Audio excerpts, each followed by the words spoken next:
Okay, on three, we'll do 5. Hello, listeners. This is Glenn Ostlund, and Infants on Thrones is 10 years old.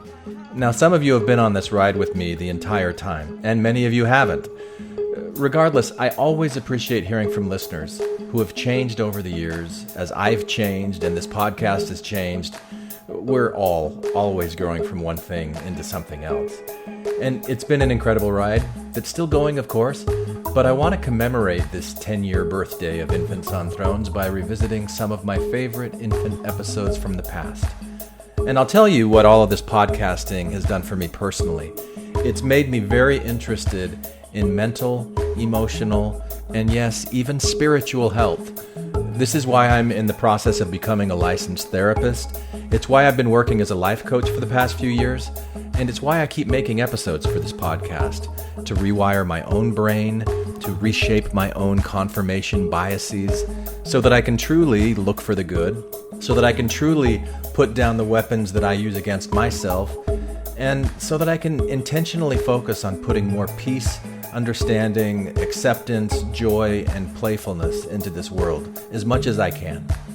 Now, if you find this podcast valuable and you'd like to say thank you by donating a few dollars per month, please sign up to support the podcast on Patreon. You can find details on the website, infantsonthrones.com. And if you or someone you love is struggling with severe anxiety, fear, grief, shame, chronic anger, depression, or any mental, emotional, or even spiritual challenges, and you'd like some encouragement, support, and some tools that can help, please reach out to me at infantsonthrones@gmail.com. Let's talk. I am here for you, and it won't cost you a thing. And now, how about a blast from the past with one of my favorite infant episodes from days gone by? Here you go.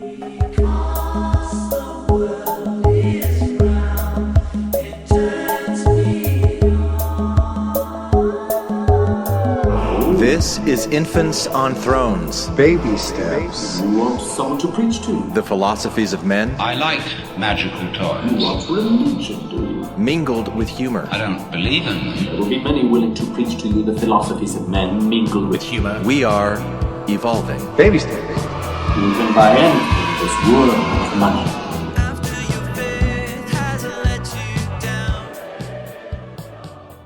Look for the good in everything. Look for the people who will set your soul free. It always seems impossible until it's done. Look for the good in everyone. More than 40% of the American population, if opinion polls are to be believed, think that the world is less than 10,000 years old, and that's a shocking figure. It shows deep, profound ignorance. It sounds very laudable to teach the controversy, to teach both theories, but there aren't two theories. There's only one theory around. There's only one game in town as far as serious science is concerned. Of course, you get negative reactions from creationists, but who cares about creationists? They don't know anything. I don't know if there's a God. That's all I can say, honestly, is I don't know. Some people think that they know that there isn't. That's a weird thing to think you can know. Yeah, there's no God. Are you sure? Yeah, no, there's no God. How do you know? Because I didn't see him. There's a vast universe you can see for about 100 yards when there's not a building in the way. How could you possibly... Did you look everywhere? Did you look in the downstairs bathroom? Where have you looked? No, I didn't see him yet. I haven't seen 12 Years a Slave yet. It doesn't mean it doesn't exist. I'm waiting until it comes on cable. There are other reasons for being religious, like moral reasons, or people sometimes feel they have a personal relationship with God or with Jesus or with Muhammad or whatever it is. And that kind of reason for being religious would not in itself be undermined by Darwinism, but it's quite wrong to believe that science reduces humanity, that science somehow gives you a bleak, cold, empty, barren view of the universe and of life. Quite the contrary. Science is enriching and fulfilling. I think if there is a God, I don't know if it's the one in the Bible, because that's a weird story. He's our Father, and we're his children. That's it. Our Father who art in heaven. Where's our mother? What happened to our mom? What did he do to our mom?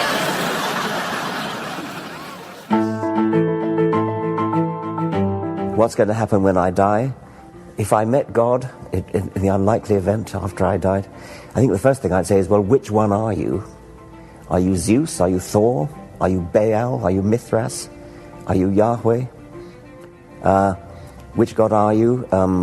And why did you take such great pains to conceal yourself and to hide away from us? This is Infants on Thrones. Hello, I'm Glenn Ostlund. Welcome back to another profanity-laced episode of Infants on Thrones. I mean, this isn't going to be exactly like watching an episode of Deadwood or The Sopranos, but it may get a little close, so consider yourself warned. Now, the idea for this episode basically started with Louis C.K. hosting Saturday Night Live last week. Now, Louis C.K. is Randy's favorite comedian, and he said some things about God and atheists that we thought would stimulate a nice conversation, and we weren't wrong. So sit back and enjoy the discussion between myself, Jake. One day, and I am just everything above my knees and below my belly button is just the worst shit you've ever seen in your life. It's awful. One day. Randy. I'm not the only one. That's normal. I'm so glad to hear that's normal. Because one day, and my crotch is stanky. And Bob. This can't make it into the final cut. As we talk about God and stuff. But first, let's jump back a few minutes to our episode Between Two Jakes, because Jake had some things to say in that episode about materialists, with a little help from me, that really irked Randy's chain. And trust me, the last thing you ever want to do is irk Randy's chain.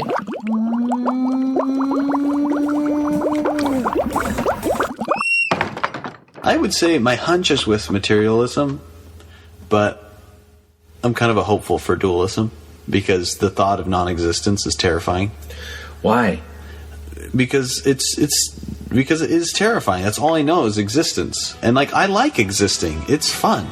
Shiny, happy people. So just leave the possibility open I think so. Is dualism. So dualism is the more inclusive. Materialism seems pretty exclusive.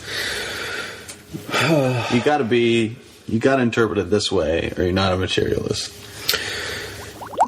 Yeah, and I kind of meant to be pejorative because I think people who are strict materialists are assholes. You think they're assholes, Brother Jake? I think they're assholes. No, I think that they're fooling themselves on what you can actually know. And what I'm saying is, a true materialist, I think a true materialist would recognize the limitations of their knowledge. And I think the limitations of the knowledge is, this is probably true. This is probably how it is. But there is no objective measure to eliminate any doubt about this. I want to officially take this opportunity to apologize to Randy for calling materialists assholes, because I think he's brought that up 4 times. I was in Vegas at the time. It just blew up on top of itself when you said materialists are assholes. This punk kid doesn't even know what the fuck he's talking about. And I was already drunk and in Vegas, and so it kind of became bigger than it was. But you're so fucking talented, Jake, that I can't stay mad at you. Oh, I appreciate it. Well, the thing is, I bet we agree on 95% of everything. Oh, I hope not. I mean, not everything, but about. I mean, well, it's a 5% talking about God. I bet talk about about in this conversation. I bet we agree about the vast majority of what we're saying. I think we just draw slightly different conclusions. I think most of it's just. I mean, it's just pedantic. It's just a difference in how we say it or state it. Yeah, and really, bottom line is we don't live our lives any differently. Right. Yeah. It sounds like Jake's channeling Louis C.K. actually. If if Louis C.K. was having a conversation with Randy and had a vested interest in having a relationship with Randy, because he probably doesn't give a flying fuck about Randy, actually. But if he did, that'd be he would my sound wet dream. Yeah. But if Louis C.K. did care about Randy, he would sound like Jake, being like, "Hey, we're probably not that different after all. Even if I have this reoccurring bit where I talk about how atheists are so certain that God doesn't exist, and it bugs me a little bit." So let me ask because I know Randy considers himself an atheist. What do you, Bob? No, I consider myself, if I have to say it in so many words, I'm the guy who does the percentage breakdown. I've been usually going with 80-20. Like, I'm 80% atheist and 20% agnostic. And then here's where Randy groans and says, "That's not possible," or "Use this definition, you're not saying it right." So whatever that, like, what's the official stance term for that? I don't know. Atheist is a knowledge claim. Right. I'm sorry. Atheist is a belief claim. So you're A, without theist belief in a personal God. So you're without belief. It doesn't say that. It does not categorically say that you say that there is no God. It says you're without belief in a God. Agnostic is a knowledge claim. You're A, without gnosis, knowledge. You're saying that you don't know if there's a God. So there are two different claims. And so you can be an agnostic theist, saying it's not knowable, but I believe in a personal God. You can be an agnostic atheist, which is what I am. It's not knowable, but I'm without belief.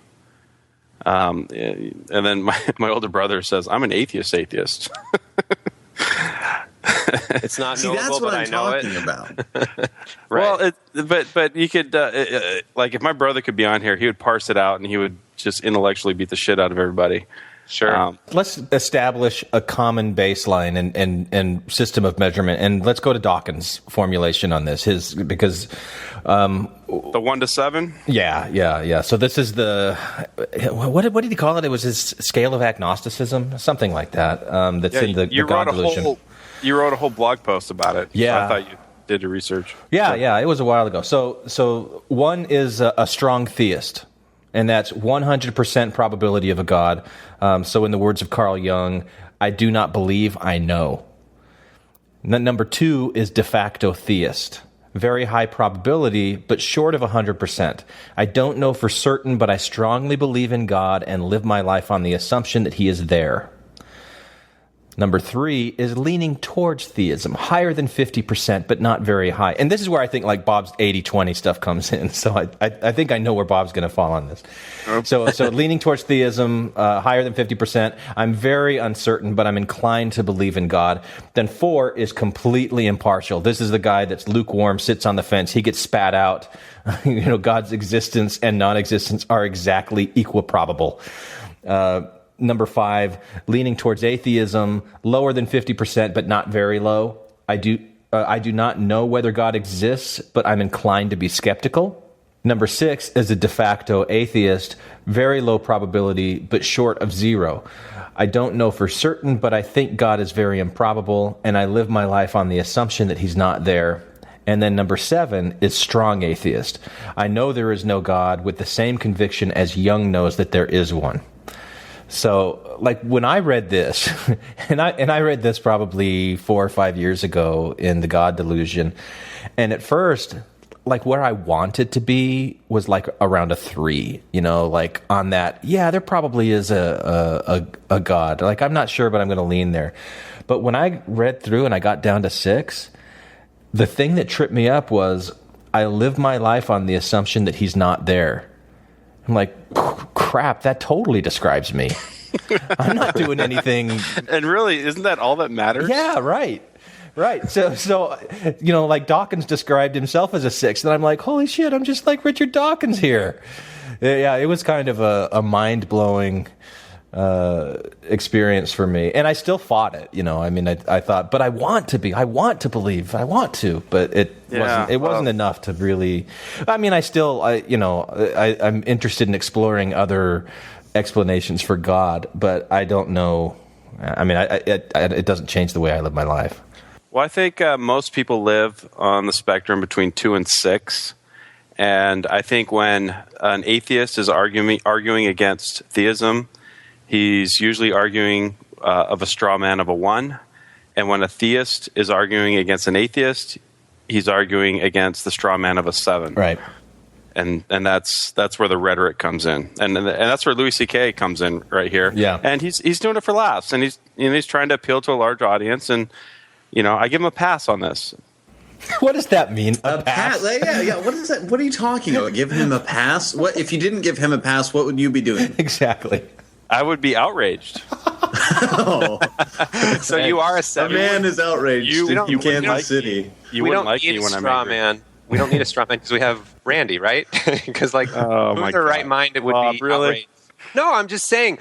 Forget it's Louis C.K. and not somebody that you have a crush on otherwise. Like it's just some shithead who said that, and then you're outraged, right? Because you don't have all of the what's the positive term for baggage when it's a good thing? All of the backstory or fondness for this comedian that I know you really I don't want to say look up to, but respect and admire. If that weren't all there, then you would be super pissed, right?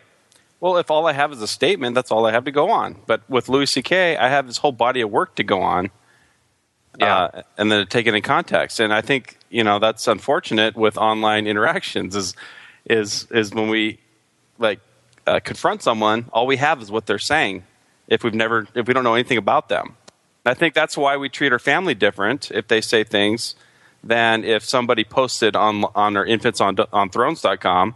Right. We don't know anything about that person other than what they're saying, and we're going to go off that, and that's all we got.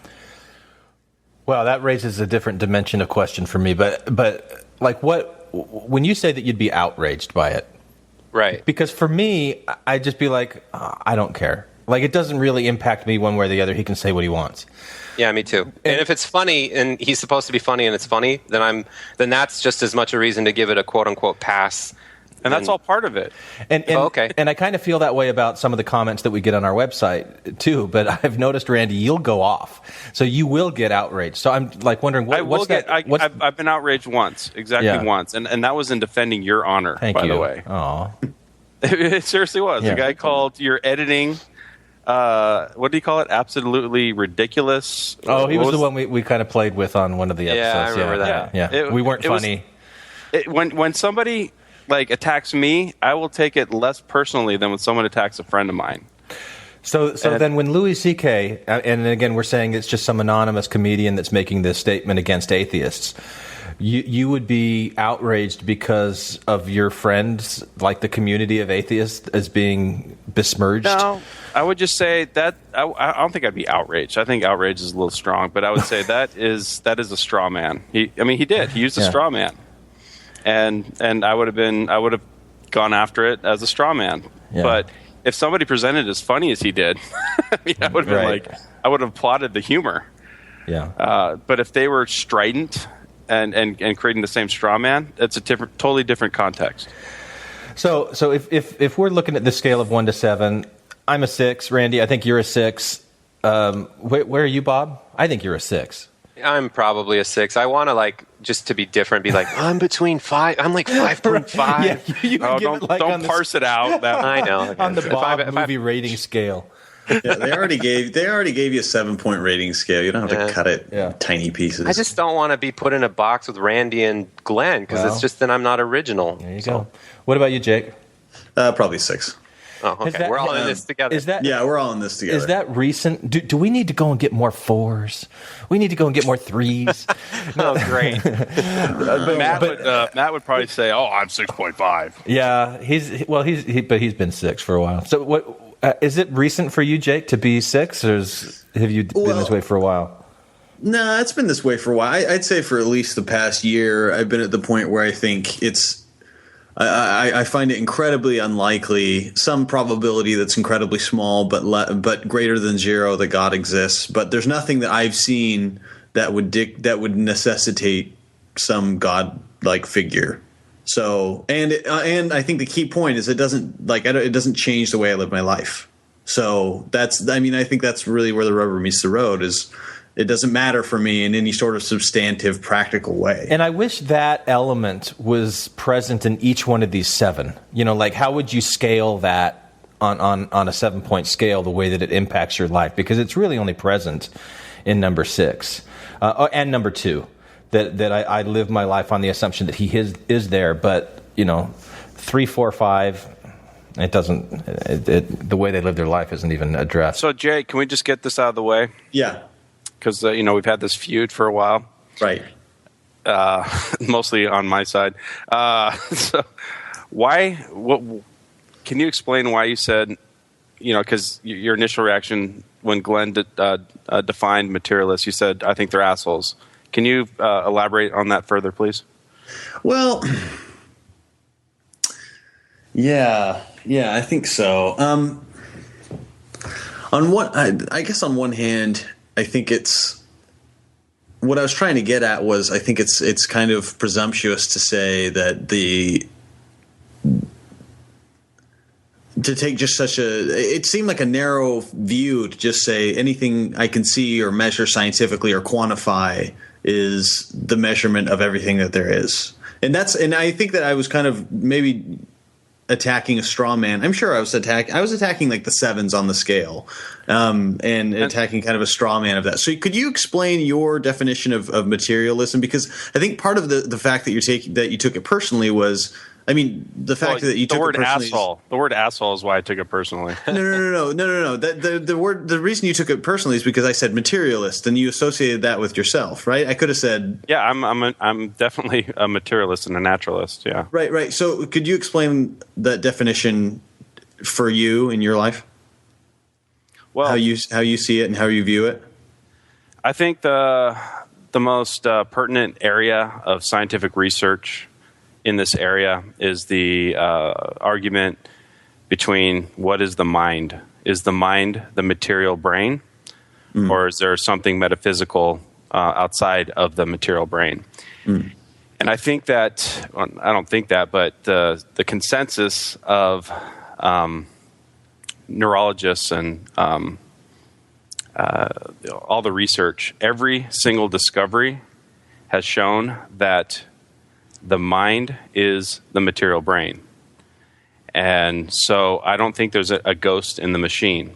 And I think the research backs that up. There's not been one single discovery that has not pointed to the conclusion that the material brain is not the mind. And so it's not a positive claim, which is what I think that you interpreted from what Glenn defined materialism as. It's not a positive claim that there is no metaphysical reality. It's that there is no evidence of it. So at this point in time, I'm going to take the responsible de facto position that there is, you're going to have to, if you say that there's something besides the material brain, then there is a fundamental flaw in the law in all that we know about physics. But can I interject here? I think the issue and where the assholery sort of shines through a little bit with stuff like this is that phrase, there is no evidence, just being this trump card that's used in the same context regardless of the subject matter. Because if you were to stack rank brain research with all sorts of other human progress, it's like a little baby compared to practically anything else. So the fact that there is no evidence is like, yeah, there's no evidence, but what are we on a sliding scale of, how far we are into brain research? It's like, we don't know shit. So sure, there's no evidence, but it's not the same thing as there's no evidence of, name any other example of something there's no evidence of. Horses in pre-Columbian America. There you go. Eventually, someday, we will find evidence of horses in pre-Columbian. Yeah, that's exactly actually, Bob, that's a great analogy.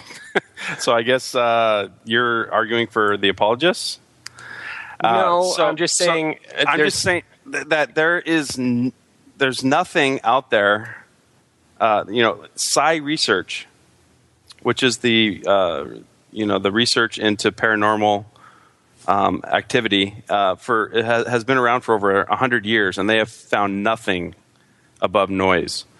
And so, there's no reason for me to believe anything other than the material brain. Can I ask, is there any reason for you to entertain claims of evidence? I would put that under the category of wishful thinking. You want it to be true, and so you find it fascinating. I don't. Okay, well, I can see. I think I would agree with you in a certain extent to say that the preponderance of evidence seems to favor that the material brain, the alignment of the neurons in our brain is what dictates consciousness, and I would agree with that. But I think that rhetorically, a lot of times the claims of materialism are made a little bit stronger than that. Yeah, and a lot of times that's like kind of a knee-jerk reaction to the hardcore claims on the other side. Right. And so we're all kind of reacting to each other in real time. But so that's kind of what I was getting at when I said materialists are assholes is that moment when they make those rhetorically very strong, aggressive claims about the existence or non-existence of this or that, when they don't need to, really. I mean, all they'd have to do is say, look, the overwhelming preponderance of evidence favors this explanation. Yeah, and I think that's a sufficiently strong claim. But when you're talking about rhetoric, you're trying to win the hearts and minds of the public. It's a tough game to play. Like the big argument is should scientists debate? Like Bill Nye, should he have debated Ham? And what ultimately did it accomplish? Did it give a undeserving platform, or did Bill Nye convince people on the fence? And that's an argument within the atheist community that just rages on. And it's probably about 50-50. Like 50% of the people think it's stupid, waste of time, gives them an unearned position, and others, the other half is like, yeah, we need to do something. We can't just let them say these crazy things without being challenged. And so, it's a tough thing. And when you got a guy like Richard Dawkins, whose job is public education, and then he sees in America that states like Tennessee and Louisiana have passed creation in the science classroom laws, they start to get frustrated and they say things that are probably stronger than what they really believe. And you can understand that. And then people hone in on that and go, look, these guys are assholes.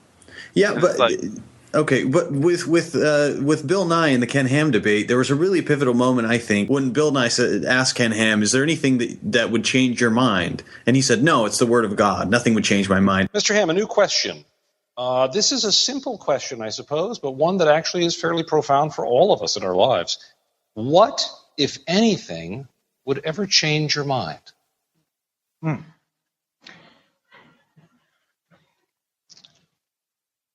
Well, the answer to that question is, I'm a Christian. And as a Christian, I can't prove it to you. But God has definitely shown me very clearly through His Word and shown Himself in the person of Jesus Christ.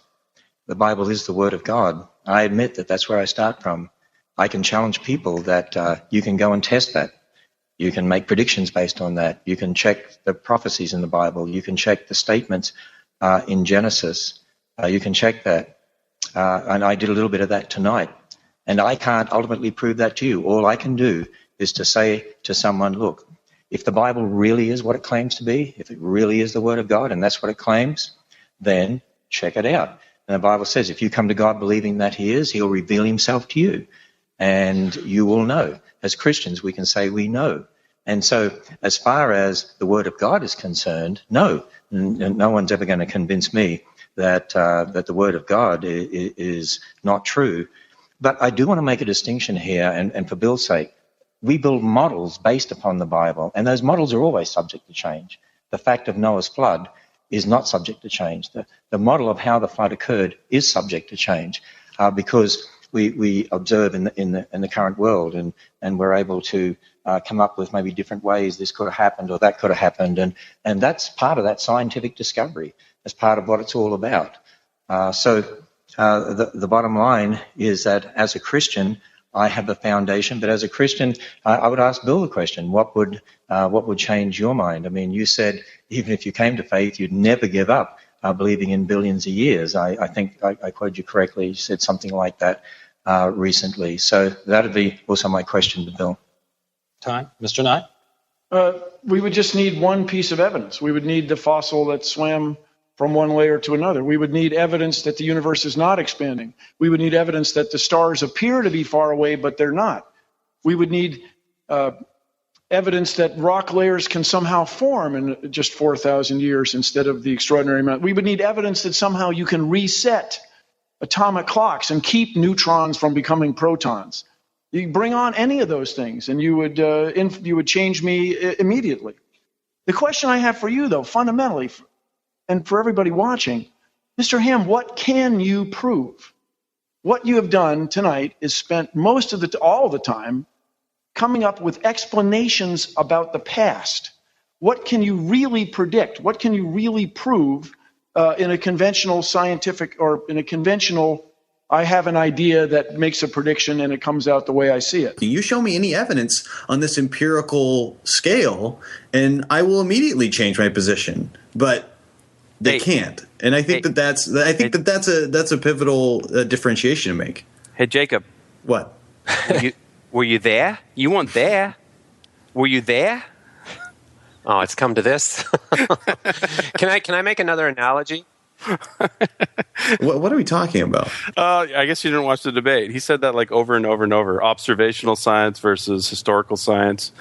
Unless you were there to observe the dinosaurs, then you can't really say for certain that the dinosaurs existed 65 million years ago. You weren't there. I only watched clips of it. I didn't watch the whole thing. So I think I just want to go back to this phrase, and sorry if I'm preoccupied with it, but the phrase, there is no evidence, I think it's like the mirror image of the religious. I'm trying to think of the right religious phrase that's kind of the same thing. I think of like Mormons who, when you try to like give them a little nudge and be like, come on, not drinking coffee is that's on a much smaller scale than murdering someone, right? But in the end, they're both breaking the tenets of whatever that make it so you can't go to the temple. So it's the same thing, but it's a very different thing at the same time. And Mormons are assholes when they conflate the two, and they expect everyone to be totally okay with the fact that there's this scale of sins, and they're all equal in the way that they keep you far away from God or whatever. And I feel like the mirror image of that on the atheist side is just saying there's no evidence for that, and using that answer for bullshit, Bob. No, a fucking 100 years of research has been done on the brain. Every single fucking conclusion has pointed to a material brain. This is not like this is not like de facto. It's not like the coffee research. No, but just hear me out philosophically. Like, you're saying 100 years, so we could parse that out. I think probably 80 of that 100 is probably much less relevant. Do you really think in 1915 brain research is really telling us much of what we know today? Probably not. So brain research, I think, is like a little baby, and just saying there's no evidence of the spirit being separate from the mind is not as strong of a statement as there's no evidence of, name something else, I don't know, something that's not the brain. And I think it's kind of the same thing on the religious side. When you equate everything to the equal level of value by reducing it all to one phrase that's a catch-all, it makes it so you kind of come across as an asshole because you're not entertaining a scale at all. Am I making any sense? You're just taking a responsible position that there is no evidence for it, so why should I make any unverifiable, unjustified positive claims? Sure, you shouldn't make any unjustified positive claims. But exactly, and atheists don't. By and large, they don't.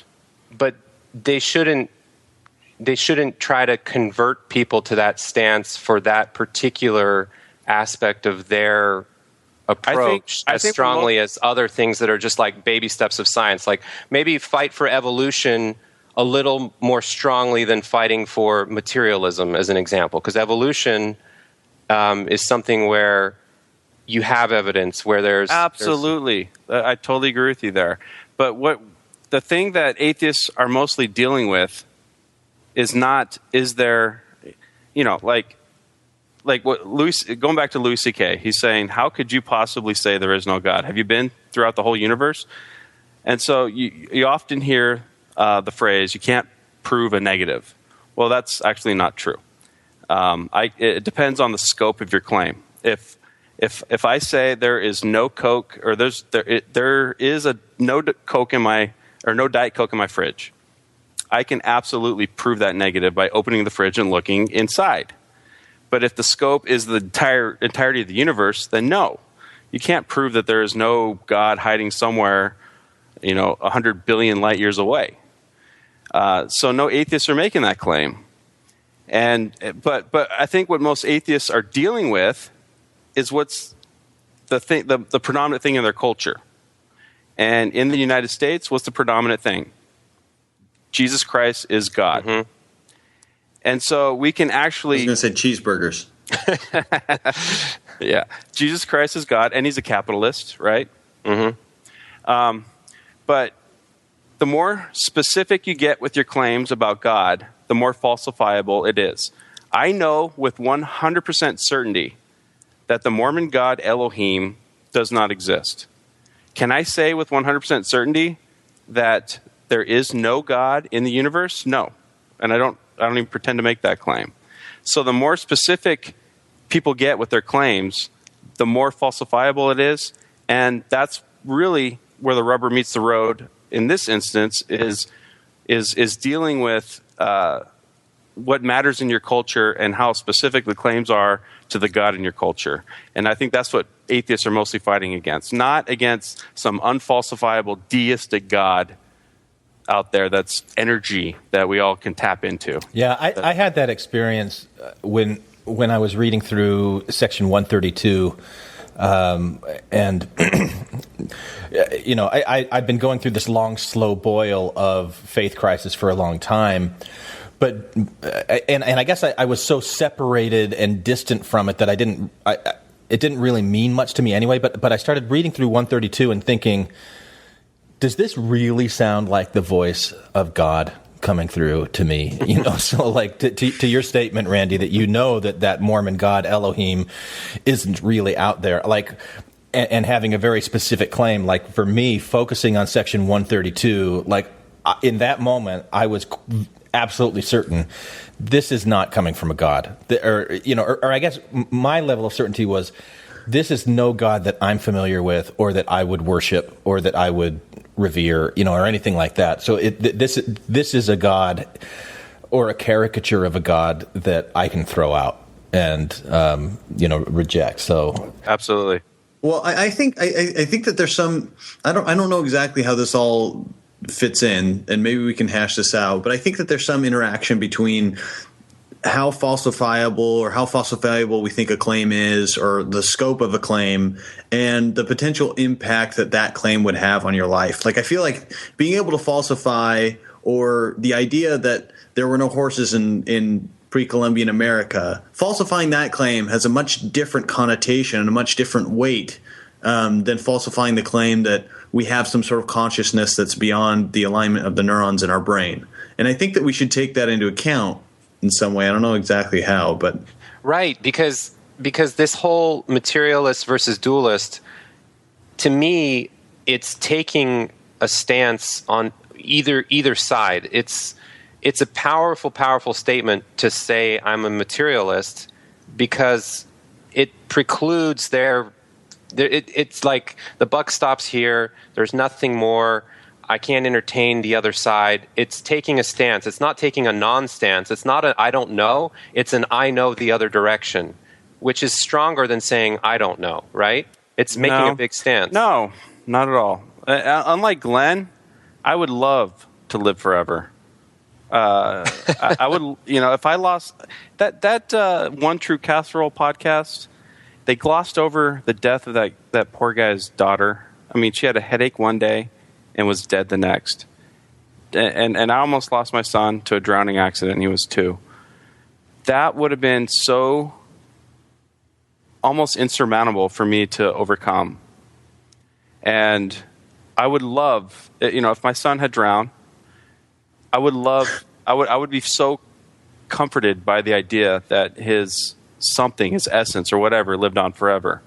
I want to believe in immortality, but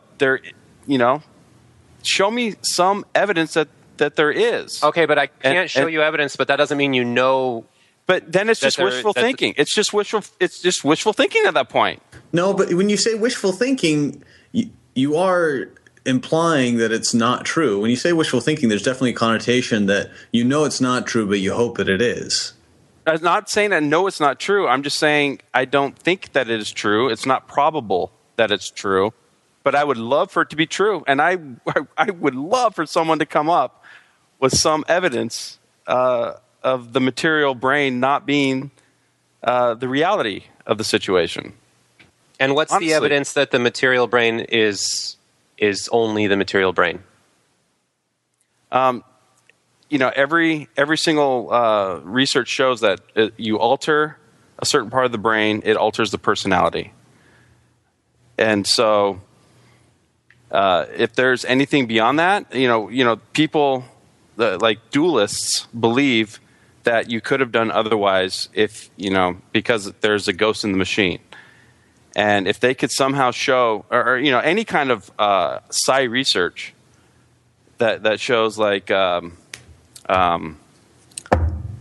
intuition or psychic abilities or anything like that, that would be evidence that there's something beyond the material brain and the laws of physics as we know them. I mean, we're not talking just about neurology. We're talking about physics. Mm-hmm. And if they could demonstrate that there's something there that we don't understand and it's reproducible, I would be thrilled. I'm not this curmudgeon that is rooting against anything that shows any evidence of immortality. But so far as the research has shown for the last, okay, Bob, it's true, the last 20 years in neurology have really been the most important. If somebody could show anything that we are somehow immortal, I would actually find comfort in that. Me too. Yeah, I agree with that for sure. And I think it's that aspect of this topic that's so powerfully personal to people, because the problem with God is that it's kind of a meaningless catch-all word that, when Louis C.K. makes his funny bit, you could turn it right around against him and be like, okay, how do I know? Why don't you tell me one thing beyond the word God that describes what that means to you, and I'll tell you why it's bullshit or why it's just made up in your head and it's different. I mean, everybody views God in some different way, and it's kind of a meaningless starting point. But the distinction between materialism and dualism, at least I'm just speaking for myself, but I think I can speak for all of humanity. Let's just be no. I just want to say that I think that it's a stronger personal thing to be closed off, to just say I'm a materialist. I think since there's no evidence, there's no ghost in the machine, that's a thing that you're taking away from people, something more tangible in terms of hope and belief than God. Because God to me is kind of meaningless, but to say that there's nothing beyond this concept of the brain being only the brain and that's it, that's like kicking me in the balls way more than saying there is no God. It's like, there is no God, that's fine. But don't tell me that in the same way, you think there's likely not a God, that there's likely not something more to the brain. Because I think we know more as humans why there's likely not a God for like infinitely more reasons than we know anything about why the undiscovered parts of the brain couldn't uncover something more. Yeah, but what's going to lead to more advancements for the human race? Wishful thinking? Wishful thinking, or accepting that the brain is material and trying to forge forward with that assumption. And that's where all the fucking research is making breakthroughs. Well, it's the. I mean, I think it's wishful thinking, and it's testing ideas and looking at the conclusions and going where the evidence takes you. But I think that's fueled by wishful thinking. So, like my issue when you talk about that's just wishful thinking, it sounds like it's a real pejorative thing to me. And I keep thinking of Neil deGrasse Tyson in Cosmos. Have you guys been totally loving that show? I need to watch it. It's DVR'd, but I haven't started. Oh it yet. My gosh, I missed tonight. Absolutely love it. Yeah. I've seen the first 3. I think tonight was the 4th one came on. But so he goes around in this spaceship of the imagination, and what is that if it's not wishful thinking? Mm-hmm. It's not wishful thinking. It's educational. I mean, he's trying to take people's imagination to these places where scientists' imagination is gone. And he's trying to make it accessible to the average person. Yeah, but he was talking in the second episode about this guy Bruno that had a concept of the universe that was completely different from anyone else. That was in the first. Was that in the first episode? Actually. Okay. Yeah. And to me, like, I don't understand the distinction between wishful thinking in the case of Bruno, where he had this vision, and he was reading some ancient texts, forbidden texts, and saw some things in there. His great line was, "Your God is too small." Yeah, right. That was brilliant. Right, that was awesome. Right, and but it's pushing the envelope. And so, like, if materialism and the bounds of materialism are the envelope, I'm a big fan of continuing to push that. And so, like, to me, it is the wishful thinking that pushes that. You have no idea how much you're aligning with Dan Witherspoon, by the way. Why? That's exactly what he's pushing for. That's exactly what we argued for 12 and a half hours that was edited down to 6. Wait, but what? No. Yeah. Whatever Dan Witherspoon. there. Were you that's there? Always like you went there. You went there. That's always like your big cut down to me. Is that I know, I'm being right? like Dan it's like Witherspoon. Randy's like, I disagree with you, so you're like Dan Witherspoon. Like, Jesus, we can have a conversation That's my go-to ad hominem. Yeah. Right. Well, after wishful thinking. No, but seriously, it's okay. If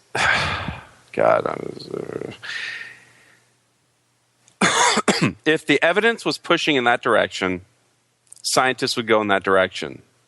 Psi research has been around, and Bob, we talked about how neurology in the last 20 years has been the most important, but Psi research has been going on for over a century, and they haven't produced anything.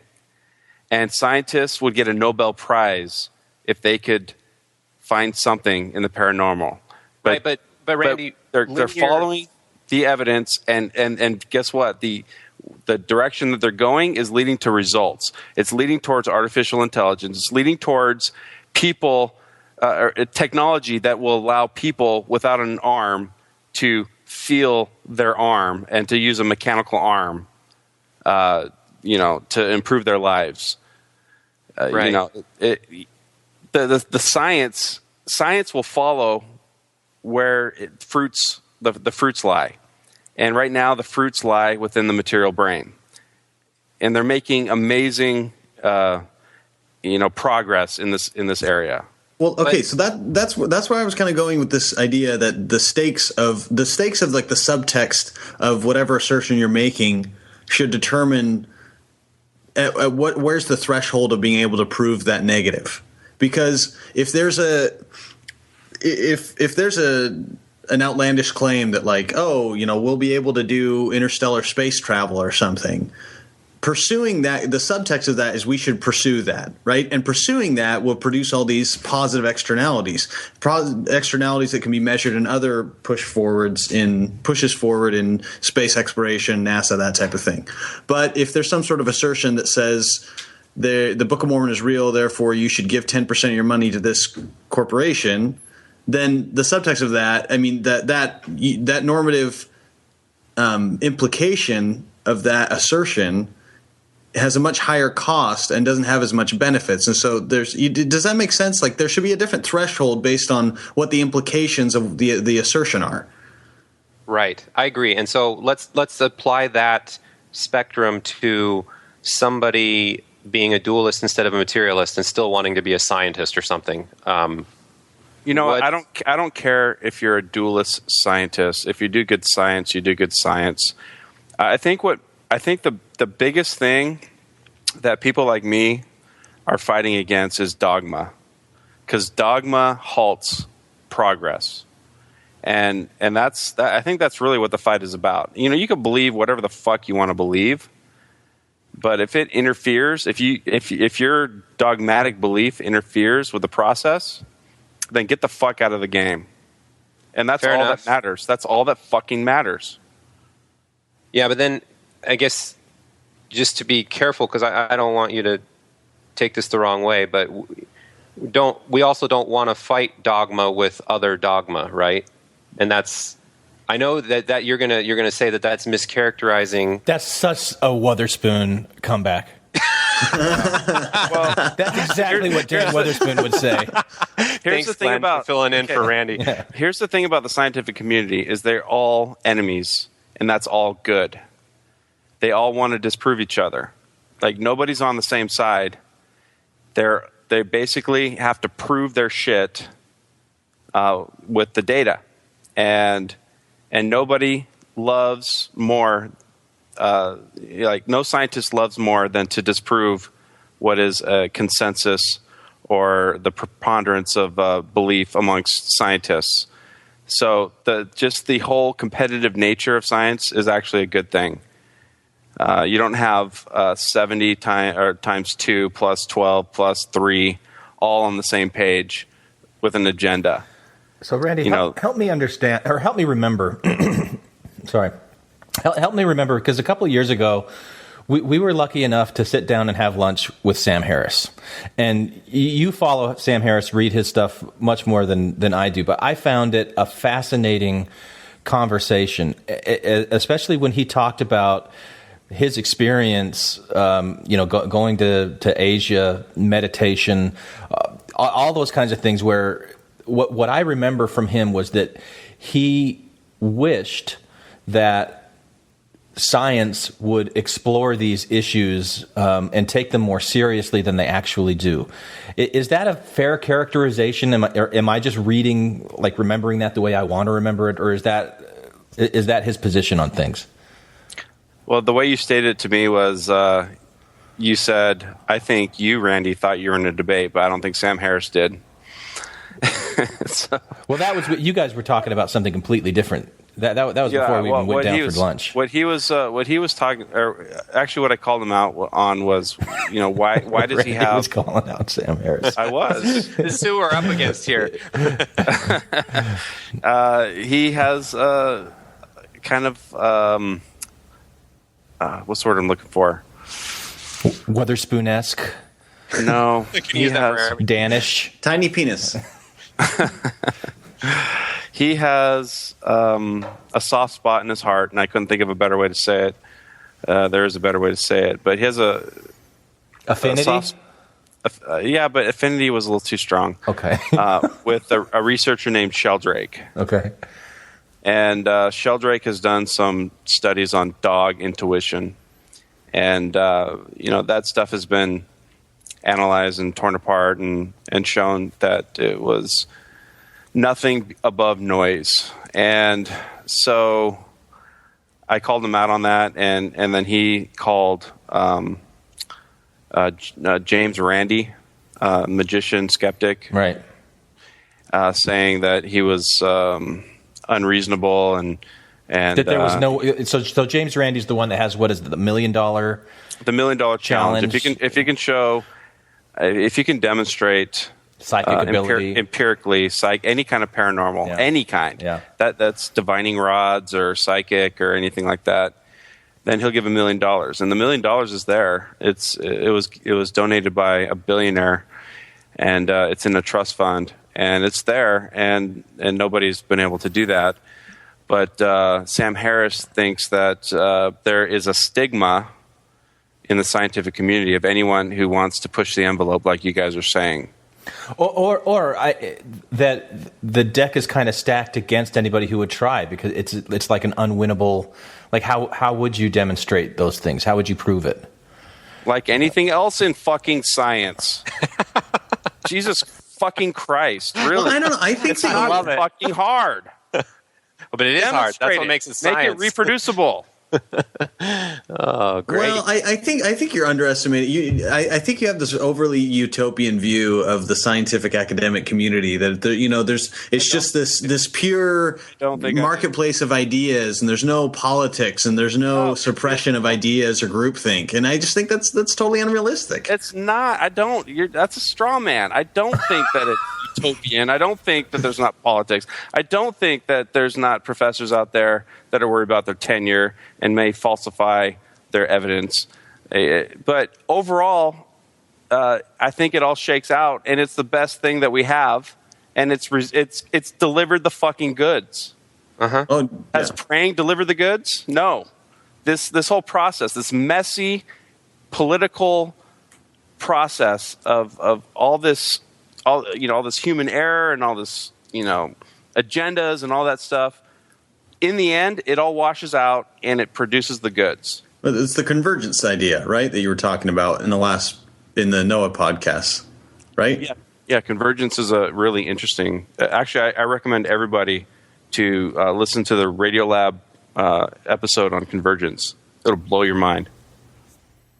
Awesome. Which one was that? Was that the one where with the guy who guessed the number of beans?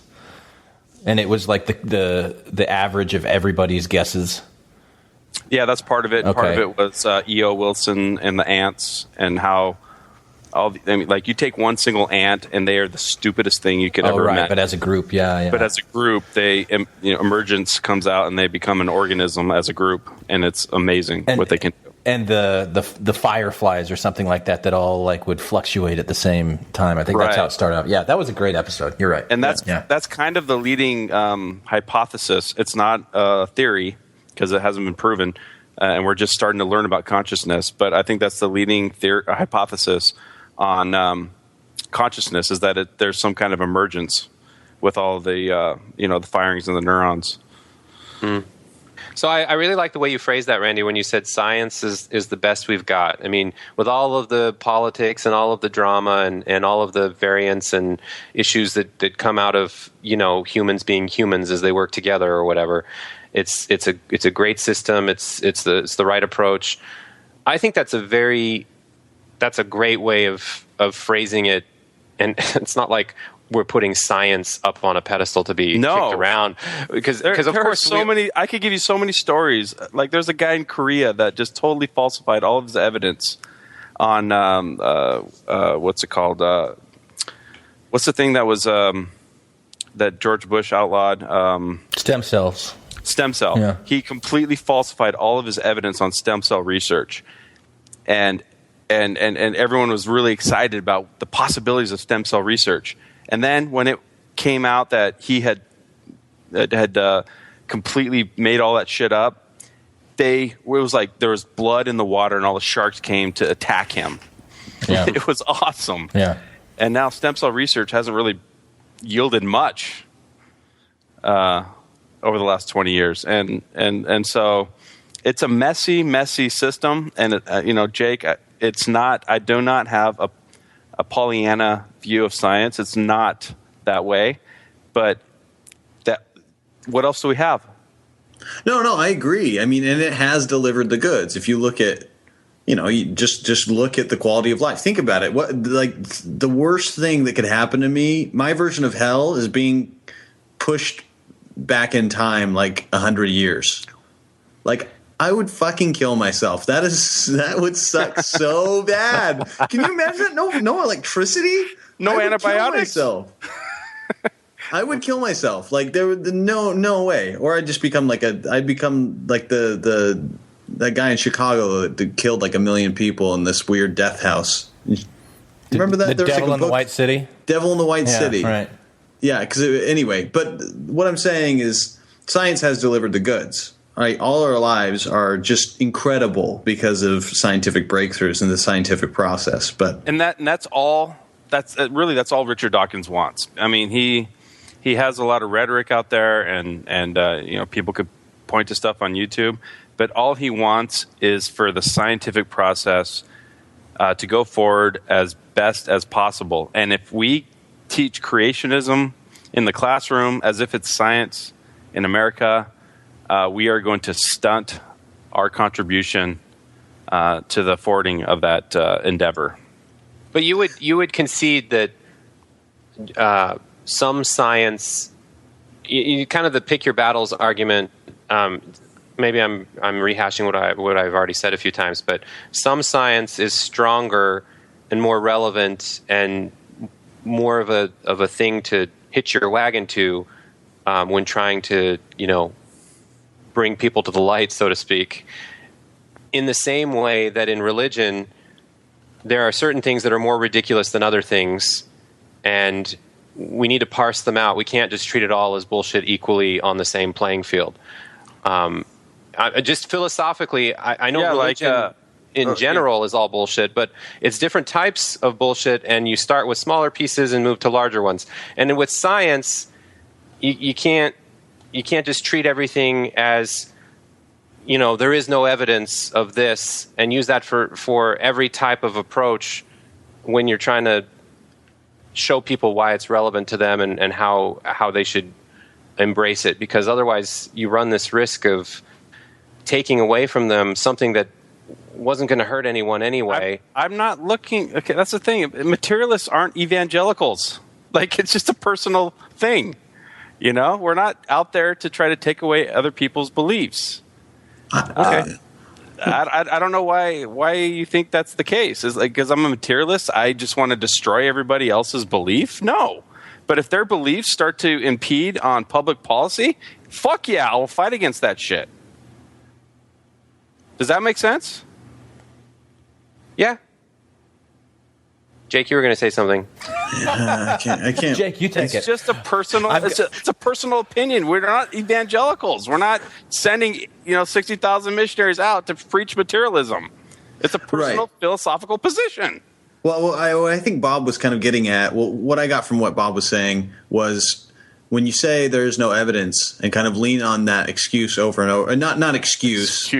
No, not that excuse, but if you lean on that rationale over and over and over, I think it breeds the same type of complacency that it was God does, and that's the problem. Is the problem with creationism? The problem that I have with creationism, the problem that I had with the conversation that we had with Mike Tannehill about the Noah thing, is that I feel like this religious thinking and this creationist type thinking, it really breeds a sort of mental complacency and a disposition to throw anything you don't understand up to some sort of unquantifiable, unknown deity and not really try to engage it. And that's what I think is the real problem with that, is people are becoming intellectually lazy because they're using the shortcut of God to get out of having to really engage and understand the universe around them. I think that's the main problem. The cafeteria empiricism, or whatever you called it before. Empiricism. So are you saying materialists are equally lazy? He said that there's a danger. No, but I think they can be lazy. If it can be lazy if you want to disprove something, disprove it. But if there's the lack of evidence, don't use that as a lightning rod every time. Right. Well, right. I think the word that you used, Jake, was engage. That you feel like it's a crutch against engaging, or it's like a wall that they put up. So we're not going to engage in it because there's no evidence, and then that's where the complacency or the danger for complacency comes in. Is that what you're saying? Well, yeah. So I'm approaching it from a data science perspective. So my background, my educational background is statistics and data science. And the thing is, we're very careful in statistics. You want to be very careful about stating what you know and what you don't know, and what you can know and what you can't know. And so, what about responsible default positions? Oh well, I mean, what do you mean a responsible default position? A position that you are not taking a side either way until the evidence points strongly in one direction or the other. Well, I mean, you can set your null hypothesis to be whatever you want, but you should have a good idea of what types of evidence you would see as being credible and why, and what you would see as being significant and why. And I think that Randy and I don't think that. See, when I said it can breed complacency, you immediately took it to say, so you're saying that materialists are lazy, and I didn't say that. I mean, I was reacting to what Bob said. Right. Okay. Well, what I'm saying, I'm not saying that they're lazy, but I think that the problem here, the problem that I see is failure to engage, is using these types of shortcuts as a crutch to not really engage and understand the extent of your knowledge and the limits of your knowledge, and being able to communicate that effectively, I think, is what's more important. We don't want to, and similar to what Bob was saying, you don't want to fight dogma with dogma. You don't want to fight an unfounded certainty with another unfounded certainty. Well, you know what? Duelists need to earn their fucking positions. Earn your position, and then I will engage. No, but here's the thing, Randy. I struggle with considering myself a dualist because I don't know that. I hope for it because I'm human and I come from a religious background, and we've been over that. But then that's the same reason I struggle with the multiple choice test only having an A or B, because I want the C of I'm not ready to answer. I don't know the right, and that's formulation. Perfectly reasonable to say I don't know. That's the foundation of science. Now let's take this into the realm of Bigfoot. Let's go to Meldrum. Okay, I mean, I think what you guys are asking for is a false equivalency. The dualist position is just as reasonable as a materialist position, and it's not. They have not earned that position. Based on the evidence. So wait. But materialists earn the position because there is no evidence? No, because everything has pointed towards a material world. There has been not one single study that has pointed, that is credible, that has gone above noise to point to a metaphysical reality. Otherwise, we'd have to rewrite all the physics books. Right, and that's true. So what I'm saying is, let's point this towards Bigfoot.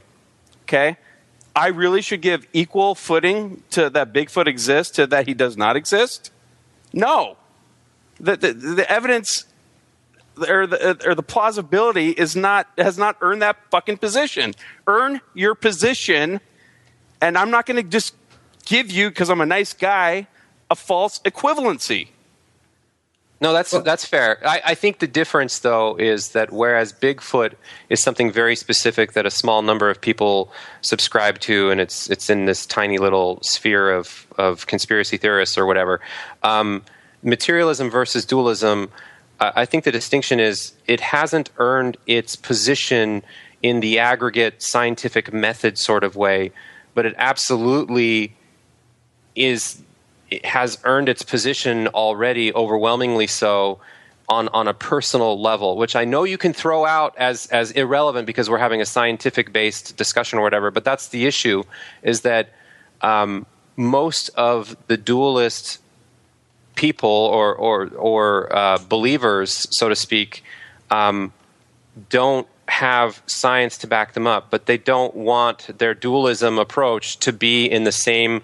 When you talk about false equivalency, dualism isn't the same thing as believing in Bigfoot. So it cuts both ways. I think it is. Are you saying that because dualist beliefs are so pervasive in the world, like beliefs in God, beliefs in angels, beliefs in ghosts, things like that, because those beliefs are so pervasive that there should be some sense of equivalency? Is that what you're saying? Thank you, Glenn. Not that there shouldn't be. Okay, so I want to be careful because I'm probably more materialist and I'm just hopeful on the dualist side, but it's not a 50-50 thing. It's just that historically, culturally, from the way the brain works, we've already discovered that you can manipulate how you see things based on drugs you take, based on stuff you inject into your system. There's infinite reasons why dualism can present itself as a credible approach on a personal level, even if in the aggregate. I don't understand. That's where you're tripping me up, the personal level. Yeah. It's because the dualist approach isn't something that in the aggregate has credibility at the same level, because there isn't some governing body that agrees exactly what it means.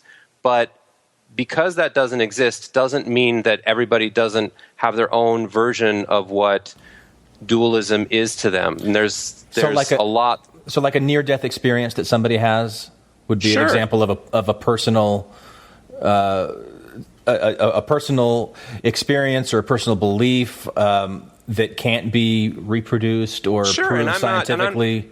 And I'm just saying, let's just not take that away from everybody by default because they don't have a statistically significant sample of other people who have reproduced the same. Take anything from anyone. I think I made that clear. We're not evangelicals. If you want to believe whatever you want to believe, that's fine. But let's take LSD, for example. Okay? But it is. Let's do it. Let's do it. Seriously. What is LSD? I think it's actually drop, Randy, but go ahead.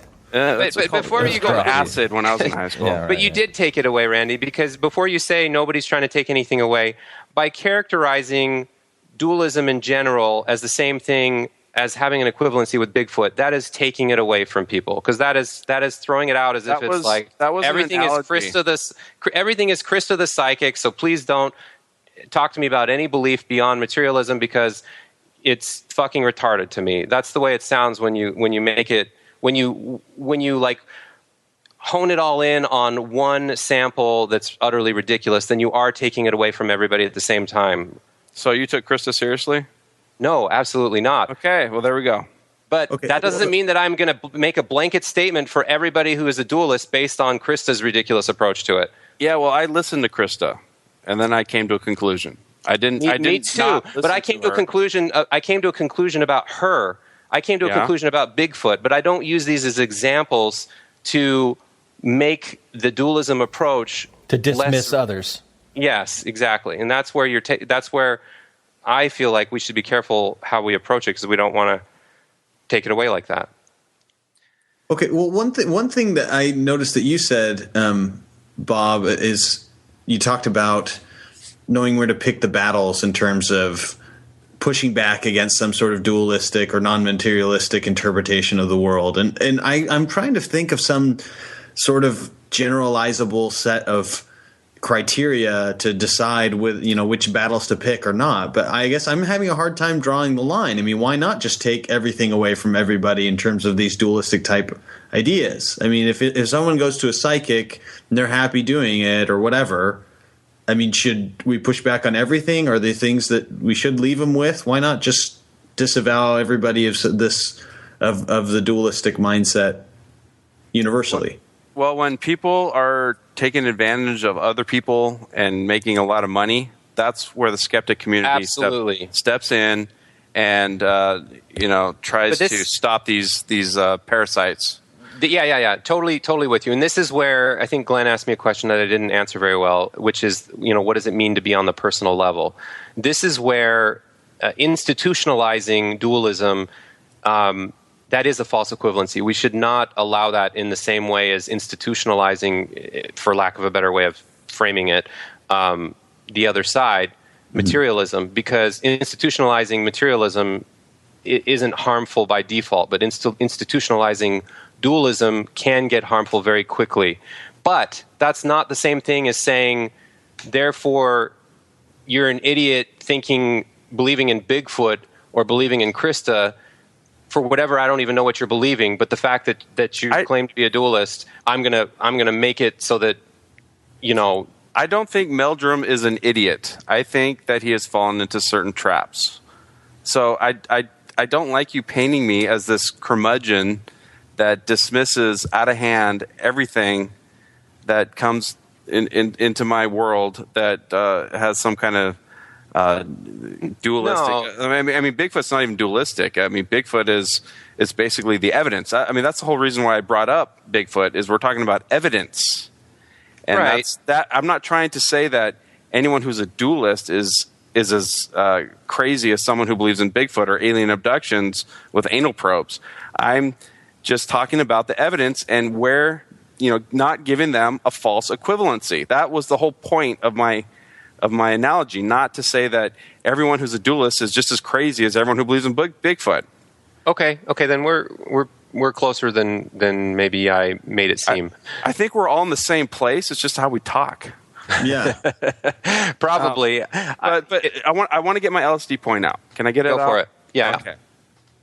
So the more we learn about the brain, the more we learn that almost everything is a construct. I mean, not almost everything. Everything that we know of is a construct of the brain.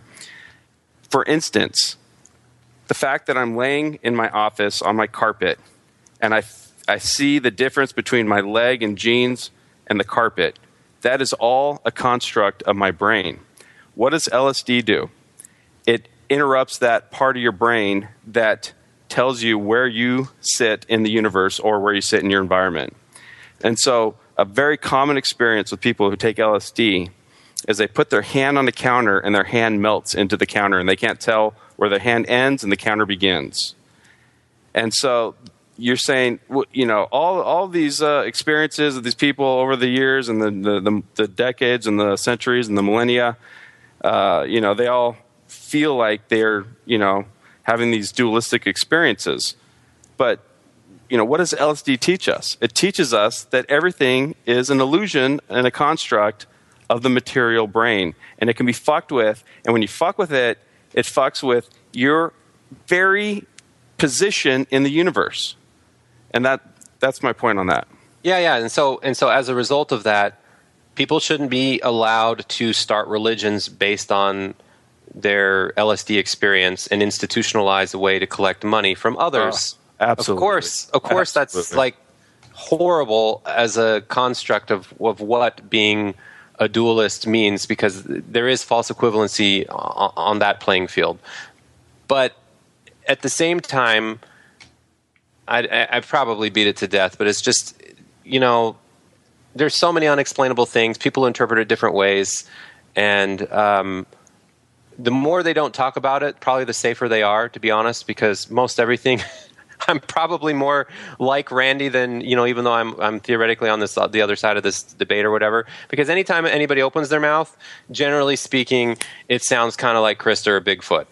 But that doesn't mean that just because that's my experience that I can say that dualists in the aggregate have, you know, can be equated similarly to each other. Because there's probably dualists out there that have experiences that I might relate to, or that, I don't know, maybe it's just one big, hey guys, let's just give everyone the benefit of the doubt until they paint themselves into a corner with their big fat fucking mouths. That's all I'm saying. So I guess what you're advocating is be nice. Yeah. Okay. Anyone for the closing prayer? Okay, maybe that was too early. I don't know. Yeah, it seemed a little... Yeah, I'm trying to think of something that rhymes with ejaculation that I could say premature. Jesus. Hey, evacuation. We haven't even. No. It's too early. We haven't talked about Louis C.K. and the Heavenly Mother. That was my point, Randy. It was premature ejaculation. Wait. I think I've got it. Premature invocation. Or premature benediction. Either way. Okay, can you guys give me a break? I got cotton mouth like bad because I've been talking so much. Can you give me a break? I would love to. Well, do you guys want to hear me piss? Go ahead. Yeah, do it. Yeah. Take it in with you. Actually, I don't really have to piss. I thought you guys would say no, but I'm gonna go get a drink of water. That was some group think there. Glenn and Jake are like, yeah, and I'm like, yeah. I'm thinking Easter egg. All right, be right back. I actually hell no, I don't want to hear Randy piss. What the fuck is wrong with you guys? No, I'm just kidding. It's fine. No, it's really interesting. What's really interesting? Hearing him piss? Yeah, hearing him piss, yeah. What about this? Is this interesting? I can't tell. I'm having a good time, but... I'm having a good time as a group of guys that should be drinking in the same room or something, but as a podcast, yeah, this is one of those, like, hard to say... Well, you know, I keep trying to take these abstract ideas and bring them down into concrete things just because that's the way my mind works. Like, I want examples of stuff. Right, but then as soon as you do examples, then of course materialism wins and dualism is nutty fruitcakes. And that's totally fine. but that doesn't mean. But that's not where I was going with any of that. Like I was just looking for some clarification. I wasn't passing any judgment on anything. You know, I mean, the thought that I had was that there are social sciences that are exploring those questions. You know, the pervasiveness of near-death experiences or the pervasiveness of beliefs. I mean, in folkloristics, that was an object of what we did as a social science, but it's not exactly the same type of approach as you would have on the hard sciences. Right, and I'm probably not the best advocate for this kind of stuff because I'm not that passionate or follow it that much. It's just that I wear on my sleeve too much, perhaps the whole, we can't rule out the possibility type of position, because Randy could be 100% right 90% of the time, but it bugs me the other 10% or whatever. Like I just hate certainty, no matter where it's coming from, because I feel like it's too pervasive. But he in some is of the certainly not communities. certain. Not on everything. He is certainly not certain. I mean, and that's I get a very dismissive vibe from Randy on these things too, but then he says that he's not. Well, see, my issue mostly is I don't think that acting like you're certain, even if it doesn't help anything. I think it just it galvanizes the people that agree with you, and it ostracizes the people that don't. I would argue that it's very difficult. It's very difficult to know when you know anything, even in a scientific sense. Like even in a scientific sense, it's very difficult to know when you know anything. And when you start to understand data science, when you start to understand statistics, statistics is the underlying way of knowing anything. Everything we know in the world is based on statistics, and it's usually two numbers. It's usually 9, even in good cases, right? It's not 1, 0, 0. That doesn't show up on the spreadsheet hardly ever, right? Like when you're proving something. Well, I'm saying is there's no 100% certainty for all the stuff that. Okay, I can't phrase it that way because I just used an absolute. Yeah. So there's rarely. So you got to choose your words carefully. No. You can say that there's very, very strong, extremely strong evidence of a relationship between two things, but you cannot say, there is no place in statistics where you can say we know this 100%. You can't say that. It doesn't even allow for that. The central limit theorem doesn't even allow for that. That's what the p-value is all about. Yeah. Right?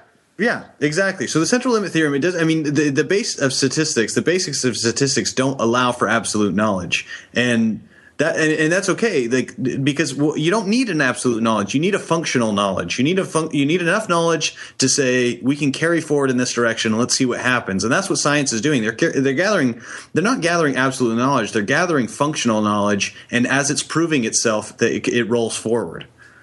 Right. Yeah, that's awesome. Great. Well said. Bravo. Okay. All right. So Heavenly Mother. Heavenly Mother. Let's get on that.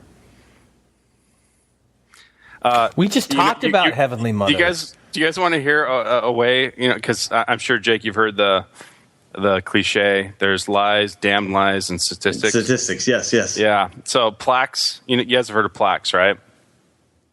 Like, is this the dentist joke? No, I mean this is an example of how statistics can be misleading. Oh, okay. Okay, so Plaques did a research study that was totally biased. It was funded by Plaques. And so they had people brush with plaques and without plaques. And they removed, without plaques, it was like 6% of the plaques was still remained. And then using plaques, 3% of the plaques still remained. So really, the difference is 3%, which is really not that significant. And so how did Plaques market it? 100% difference or something. Twice. Yeah, exactly. Twice the amount of twice as effective as with brushing without plaques. When in reality it's 3%. But they weren't lying; they were just twisting statistics to their favor. Right. So, anyways, that was just something I learned in dental school when I was a believer. But I don't know what we have to say about Heavenly Mother because we just talked about Heavenly Mother on the Kolob Schmolob episode. So what more do you got, Randy? You want to go further into the celestial vagina? See what I did there? Or the Louis C.K. stuff. What did he say? It was a funny bit. Well, I mean, he made a joke about God having killed Heavenly Mother, and she was under the porch. Where's our mother? What happened to our mom? What did he do to our mom?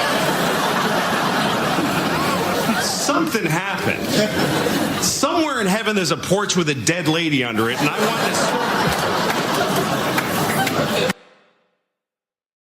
I thought it was funny. It was pretty funny. There was also the divorce thing. That when, was you know, hilarious. that was the thing I liked. Well, how can we not have a mother? At least maybe God's divorced. Maybe he has an ex-wife.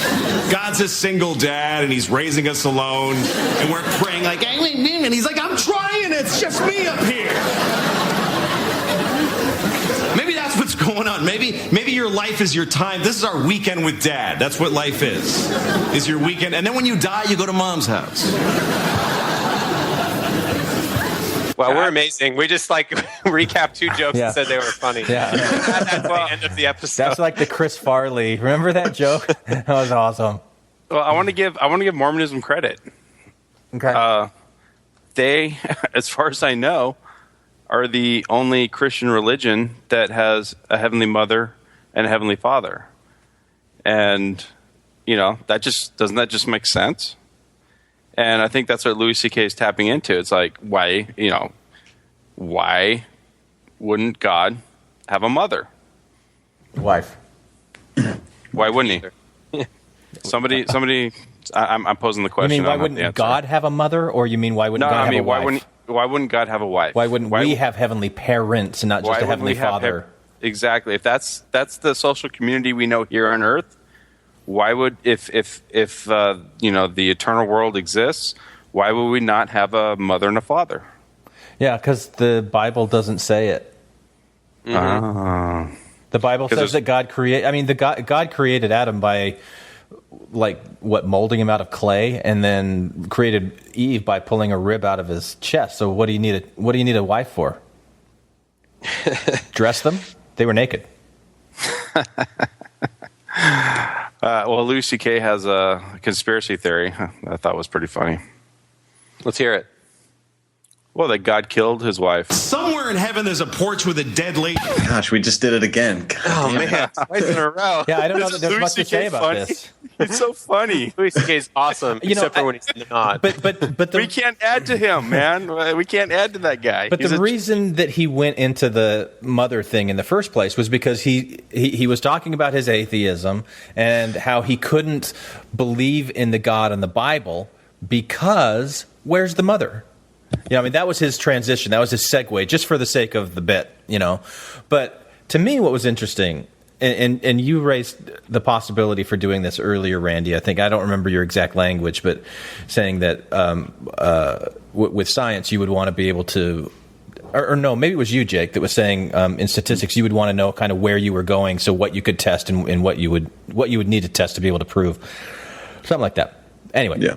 I'm not getting my point across. Well, I mean, you can set your null hypothesis to be whatever you want, but you should have a good idea of what types of evidence you would see as being credible and why, and what you would see as being significant and why. Yeah, that was it. So, what kind of God would you believe in? Like, if there is a God out there, if there's any sliver of possibility that there could be a God, what would that have to look like to be acceptable to any of you? Ooh, that is a good question. That is fascinating. Yeah, it's too much of a cop out just to be like, I don't know. Like, I can't even construct something. I can't hand to you on a silver platter a version of God that makes sense. And that's why it's a pretty low that's why I'm fucking 6 on the scale of the doc and whatever, because I can't construct it on my own. I need God to hook me up. I need some help on this one, because so far he's given me, or she, or it, or whatever. There's not much to work with to make it make sense. I mean, go ahead. I would say, to me, there's 2 possibilities. A deistic God who started the universe and is not at all involved, or... But so you would really believe in that, in a God that like created the universe? No, you're asking me for what I think is, like, if there is a God, what would it be? Like, what would you believe in? Like, what would be acceptable to you? That's what I would believe in and what I would hope for has no bearing on reality. I'm not asking for what you hope for. I'm saying, like, if like, what type of God would you accept? And so if you say a deistic that, created the universe, I'm just pushing that back to you, that you would actually believe that a God created the universe. If I were to believe in if you're asking me if I believed in a God, what would it look like? It would be either a deistic God that started it and then just let it go, or Seb's God of evil. But then you have to deal with the problem of good. But Glenn, are we allowed to just use other cop-outs, like it'd be more of a decentralized the Force or something that's just universal? I just don't want you to give examples of things that you wouldn't accept. And right, so that's where I was challenging Randy, because I don't think that Randy would really accept a God who created the universe. Why not? From how I know you, I don't think that you would. I don't think that would be a God that I mean, cannot falsify a God that started the whole thing and then took off, and then went and started another universe and then took off. We've come full circle. You can't falsify that? No, you cannot. Therefore, how do you handle it when you talk to people about it? I don't think about it. It wouldn't affect anything. But being a materialist, I mean, that's like a whole different thing. That really wouldn't change materialism, because he started it and took off. Okay. Yeah, and I guess part of my question is, like, if there is any sliver of belief in any of you guys that there could be a God out there, what would that God have to look like to be acceptable? And so that's where I don't feel like Randy's answer really addressed my question per se. My answer, that's the non-cop-out version, but still pretty much a cop-out, is to say that it's decentralized, harmonized energy of some kind. I can't for the life of me believe in an entity, anthropomorphic figure, someone that's independent of other people.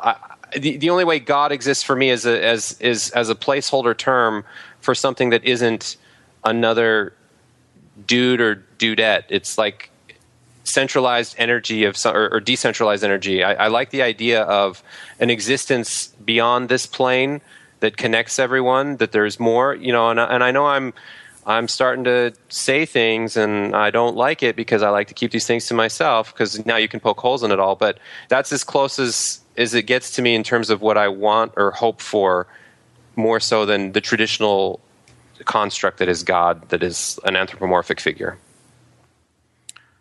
So I think if you're going to force me to answer this question, I would say that I would believe in a polytheistic scenario where gods have not omnipotence, but like super potent, and they are just as fallible as humans. They get jealous. They get angry. So, I think Greek Greeks. gods. Exactly. That certainly makes more sense of the world. So would it be, because I need to go and find this clip, but it was Richard Dawkins, and I think he was talking to Ben Stein. I think it was like Ben Stein did some intelligent creator type documentary once and interviewed Dawkins horrible. on it. But Dawkins said something about, if there was a God, he would have had to have evolved to that position. Hello, Professor Dawkins. How are you? I'm Ben Stein. I'm so sorry to keep you waiting. How are you? Fine, thank you. Bueller. You have written that God is a psychotic delinquent invented by mad, deluded people. No, I didn't say quite that. I said something rather better than that. Bueller. Well, I would have to read it from the book. No, please. The God of the Old Testament is arguably the most unpleasant character in all fiction. Jealous and proud of it, a petty, unjust, unforgiving control freak, a vindictive, bloodthirsty ethnic cleanser, a misogynistic, homophobic, racist, infanticidal, genocidal, filicidal, pestilential, megalomaniacal, sadomasochistic, capriciously malevolent bully. So that's what you think of God? Yeah. How about if people believed in a God of infinite lovingness and kindness and forgiveness and generosity, sort of like the modern day God? Why spoil it for them? Why not just let them have their fun and enjoy it? I mean, I don't want to spoil anything for anybody. I write a book. People can read it if they want to. I believe that it is a liberating thing to free yourself from primitive superstitions. So religion is a primitive superstition? I think it is, yes. So you believe it's liberating to tell people that there is no God? I think a lot of people, when they give up God, feel a great sense of release and freedom. Why do you think that? I mean, what's your dad? What's your scientist? What's your dad? I think, I've had a lot of letters saying that, and there are 8 billion people in the world, Dr. Dawkins. How many letters have you had? No, I haven't done that. That's quite true. Professor Dawkins seemed so convinced that God doesn't exist that I wondered if he would be willing to put a number on it. Well, it's hard to put a figure on it, but I mean, I put it as something like, 99% against or something. Well, how do you know it's 99%? I don't. Say 97%. No, I did. You asked me to put a figure on it, and I'm not comfortable putting a figure on it. I think I just think it's very unlikely. What? But you couldn't put a number on it? No, of course not. No. So it could be 49%. Well, it would be. I mean, I think it's unlikely, and it's quite far from 50%. How do you know? I don't know. I mean, I put an argument in the book. Well, then who did create the heavens and the earth? Why do you use the word who? You see, you immediately beg the question by using the word who. Well, then how did it get created? Well, by a very slow process. Well, how did it start? Nobody knows how it started. We know the kind of event that it must have been. We know the sort of event that must have happened for the origin of life. And what was that? It was the origin of the first self-replicating molecule. Right. And how did that happen? I told you we don't know.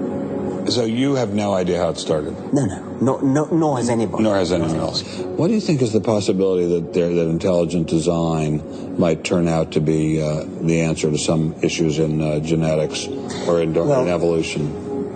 It could come about in the following way. It could be that at some earlier time, somewhere in the universe, a civilization evolved by probably some kind of Darwinian means to a very, very high level of technology, and designed a form of life that they seeded onto perhaps this planet. Now, that is a possibility and an intriguing possibility. And I suppose it's possible that you might find evidence for that if you look at the details of biochemistry, molecular biology. You might find a signature of some sort of designer. Wait a second. Richard Dawkins thought intelligent design might be a legitimate pursuit? And that designer could well be a higher intelligence from elsewhere in the universe. Well, but that higher intelligence would itself have had to have come about by some explicable or ultimately explicable process. It couldn't have just jumped into existence spontaneously. That's the point. So Professor Dawkins was not against intelligent design, just certain types of designers, such as God. Bueller, God. Bueller, God. He's sick. My best friend's sister's boyfriend's brother's girlfriend heard from this guy who knows this kid is going with the girl who saw pass out at 31 Flavors last night. Thank you, Simone. So the Hebrew God, the God of the Old Testament, he doesn't exist in your view? Certainly. I mean, that would be a very unpleasant prospect. And the Holy Trinity of the New Testament? Nothing like that. Do you believe in any of the Hindu gods? Like Vishnu? How can you ask such a question? You don't, right? How could I? I mean, why would I, given that I don't believe in any others? You don't believe in the Muslim God? No. Bueller? I guess it's pretty serious. You know, so and that would have gone through eons and eons of time.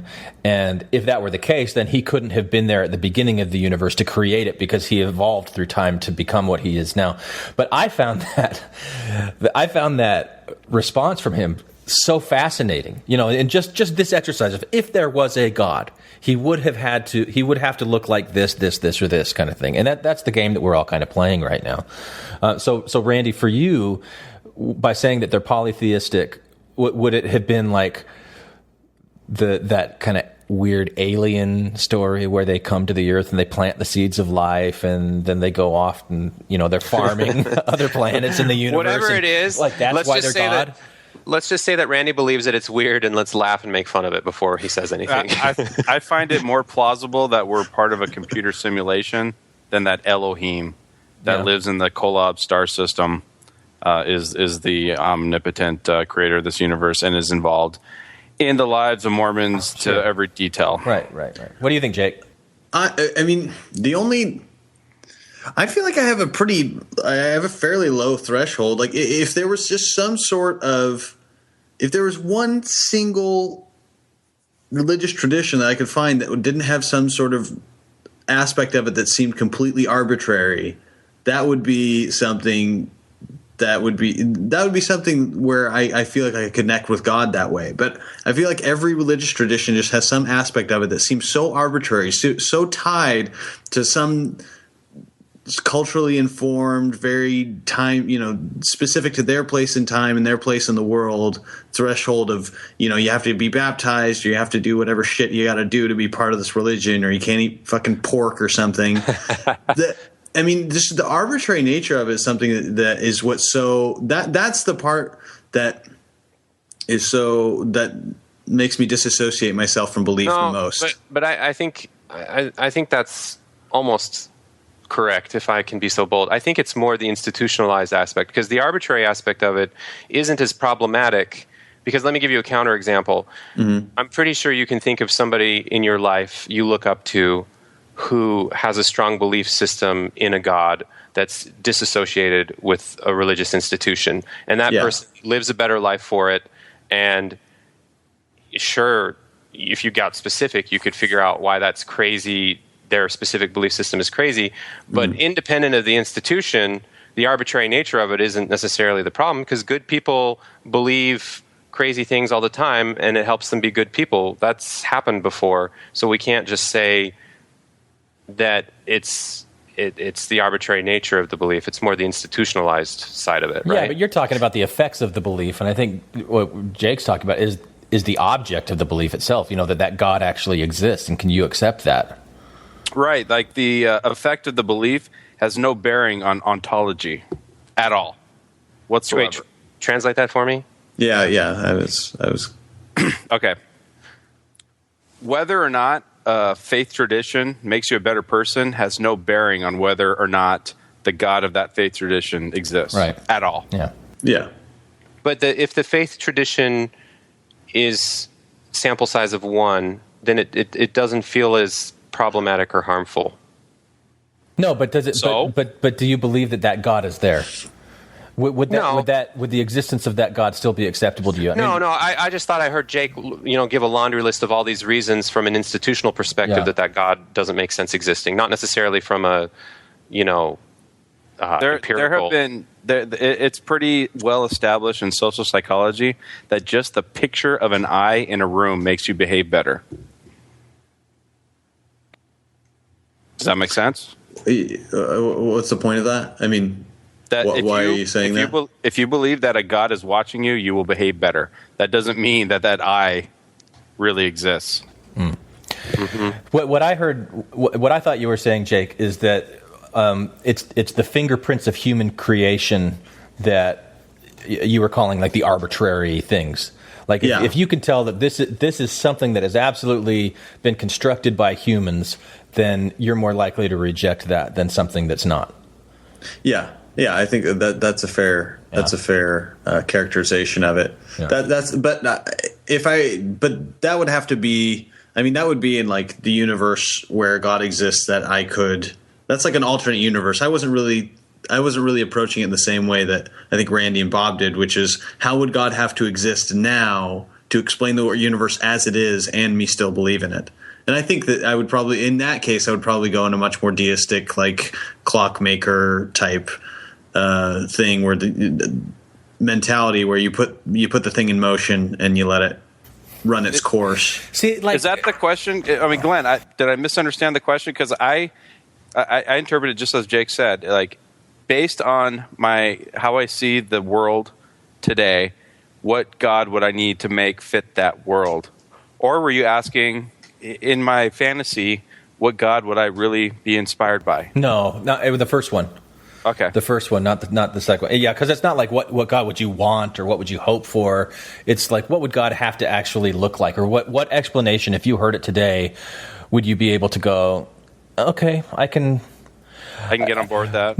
And maybe not even have to be that positivistic of a response. It could just be like, all right, I'm not going to push that one completely away. It's just like, I can entertain that, something. I got, we mentioned the new reboot of Cosmos earlier.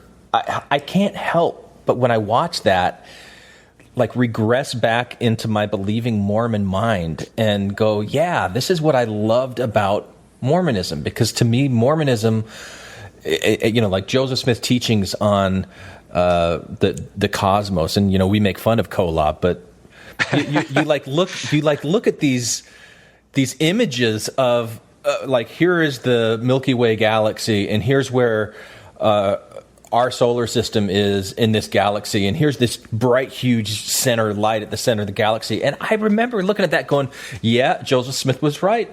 What it says in the Book of Mormon about Kolob, that's exactly what it was. And how long does it take for things to go around? One day is 1,000 years. That's metaphoric language to explain the way that things circle around. Yeah, man. Yeah. Spinning all these connections, and in one of these episodes, he was talking about these multiverses that are all like bubbles in a soft drink or something, because you're able to go in the spaceship of imagination, see it. And I'm like, yeah. Don't even try to think about that, because it'll make your head explode. Well, but that's the sort of thing I loved. I loved that aspect of Mormonism, that Mormonism allowed for that kind of head explosion. You could do that, and the God in Mormonism was like, I don't know if he was a product of that, but he could create.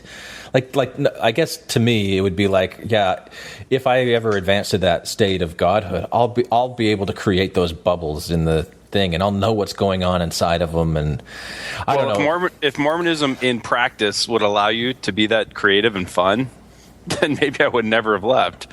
But well, yeah, it's so constricted and distilled and controlled that and you can't even have fun with it. But and that's one reason for rejecting it. But then there's the other one that I mentioned earlier with Doctrine and Covenants section 132, and you could go through any section of the Doctrine and Covenants and read those and go, all right, this is just Joseph Smith or Sidney Rigdon or some other people close to Joseph Smith that are trying to get people to do stuff. That's what these are. They're trying to get something out of this. This does not sound to me like, no matter how many times it says, "Thus saith the Lord," I don't buy it.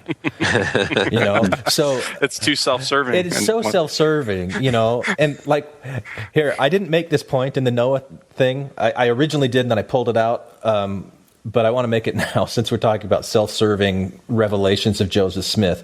That whole City of Zion thing, like no other Christian religion believes that the entire city of Zion was lifted up, and especially that the entire city of Zion is going to return in the last day. That's part of no one else's belief system except for Mormons. I had no idea about that. I had no idea until this podcast that Mormons were the only ones that believed that the city of Enoch rose up to heaven. Right. And so you start trying to work that backwards. Like if you're taking this hypothesis that it's self-serving, like what could Joseph Smith possibly get out of teaching something like that?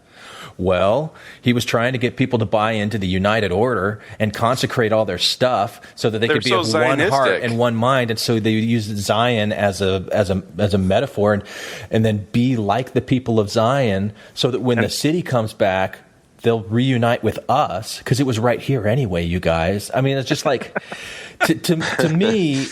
It just makes so much sense that way. So even like, I know what you're saying, Randy, about the restrictiveness of Mormonism today and, post-correlation, thought police and all that. Yeah, that's true. But I think even in the time of Joseph Smith, I would have had a hard time seeing the way that some things are put out there that are really awesome, and other things are just like ridiculous. Like, no, I'm not going to give you my money for that. No, Yeah. But that one, how much? Yeah, I'll right. take it. No. You would. I mean, none of us could answer that question honestly, because Right. all those people were a product of their time. Sure.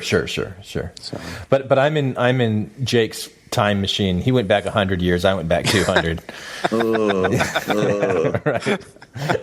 Can you imagine? Okay, so there was my wife's reading the Brigham Young book, and there was a guy that came along and was telling him that the saints should bathe every week. And Brigham Young was like, "You can do that if you want, but no, I'm not going to do that." Yeah. And the guy had 50 wives. He was fucking so many women and never showered. Could you believe that? How terrible would it be to live then? How Those terrible! poor You couldn't even women. enjoy sex. Those poor women. Well, that doesn't mean he didn't clean himself. You can sponge. He totally had a skunk dick. Oh, you have to. How could you not? How could you not? One day, and I am just everything above my knees and below my belly button is just the worst shit you've ever seen in your life. It's awful. One day. I'm not the only one. That's normal? I'm so glad to hear that's normal, because one day and my crotch is stanky. Oh, no, it's awful. It's just rank, just terrible odor. This can't make it into the final cut. It's an Easter egg. Yeah. Good. So did you guys pick up, we're doing, I guess, I don't know if we'll have number 2 or not. This is kind of on you, Bob, the Dear God, listeners submit their thing and then we give a response to it. So the first one that I gave, I think some people, obviously were turned off by the way that the voices were on there. It sounded weird. And so that was hard to engage in. But they heard 3 and automatically assumed Trinity, and this was the Father, Son, and the Holy Ghost, and I wasn't going for that at all. Did you guys get the type of God? Because that was my way of answering the question that I asked you guys. How would I even imagine a God existing that could answer the kind of question that Seb asked? And to me, what I put out there was the only thing that would even remotely seem acceptable to me. Well, you win for creativity, that's for sure. So you're saying a God who has a split personality sort of disorder? It was multiple voices of kind of Randy's polytheism. But multiple, but united. They were totally united throughout. It the seemed whole like a schizophrenic personality. That's what I kind of got out of it, which in my mind is kind of how a Trinity would work. Either that or. Well, originally I used 4 different voice tracks, but that was even messier. So I cut out one of them, and it just went to 3. Just a coincidence. Okay. Yeah. No, the overall message you gave was if anyone says anything too specific, that's the first sign that they're full of shit. You remember, you had a real problem, Randy, when John Hamer talked about his unfathomable God. I didn't have a real problem. I was fascinated. I wanted to parse out what his God looked like. You had a big old huge problem with that. I remember. What do you mean? What do you mean I have a problem with it? Bob's the one that had a problem with it. Okay, all right. But to me, it's that unfathomable God that I was trying to think of. That there isn't anything that. So anything that you've been taught about God, anything that you think you know about it is just bullshit, because Jake was saying, it's the fingerprints of humanity that are trying to construct something they have absolutely no idea with. This is that whatever God might be is so far out, so distant and unconcerned with the goings on of what we're doing, that why would they even pay attention to us? Why would we even be significant to them?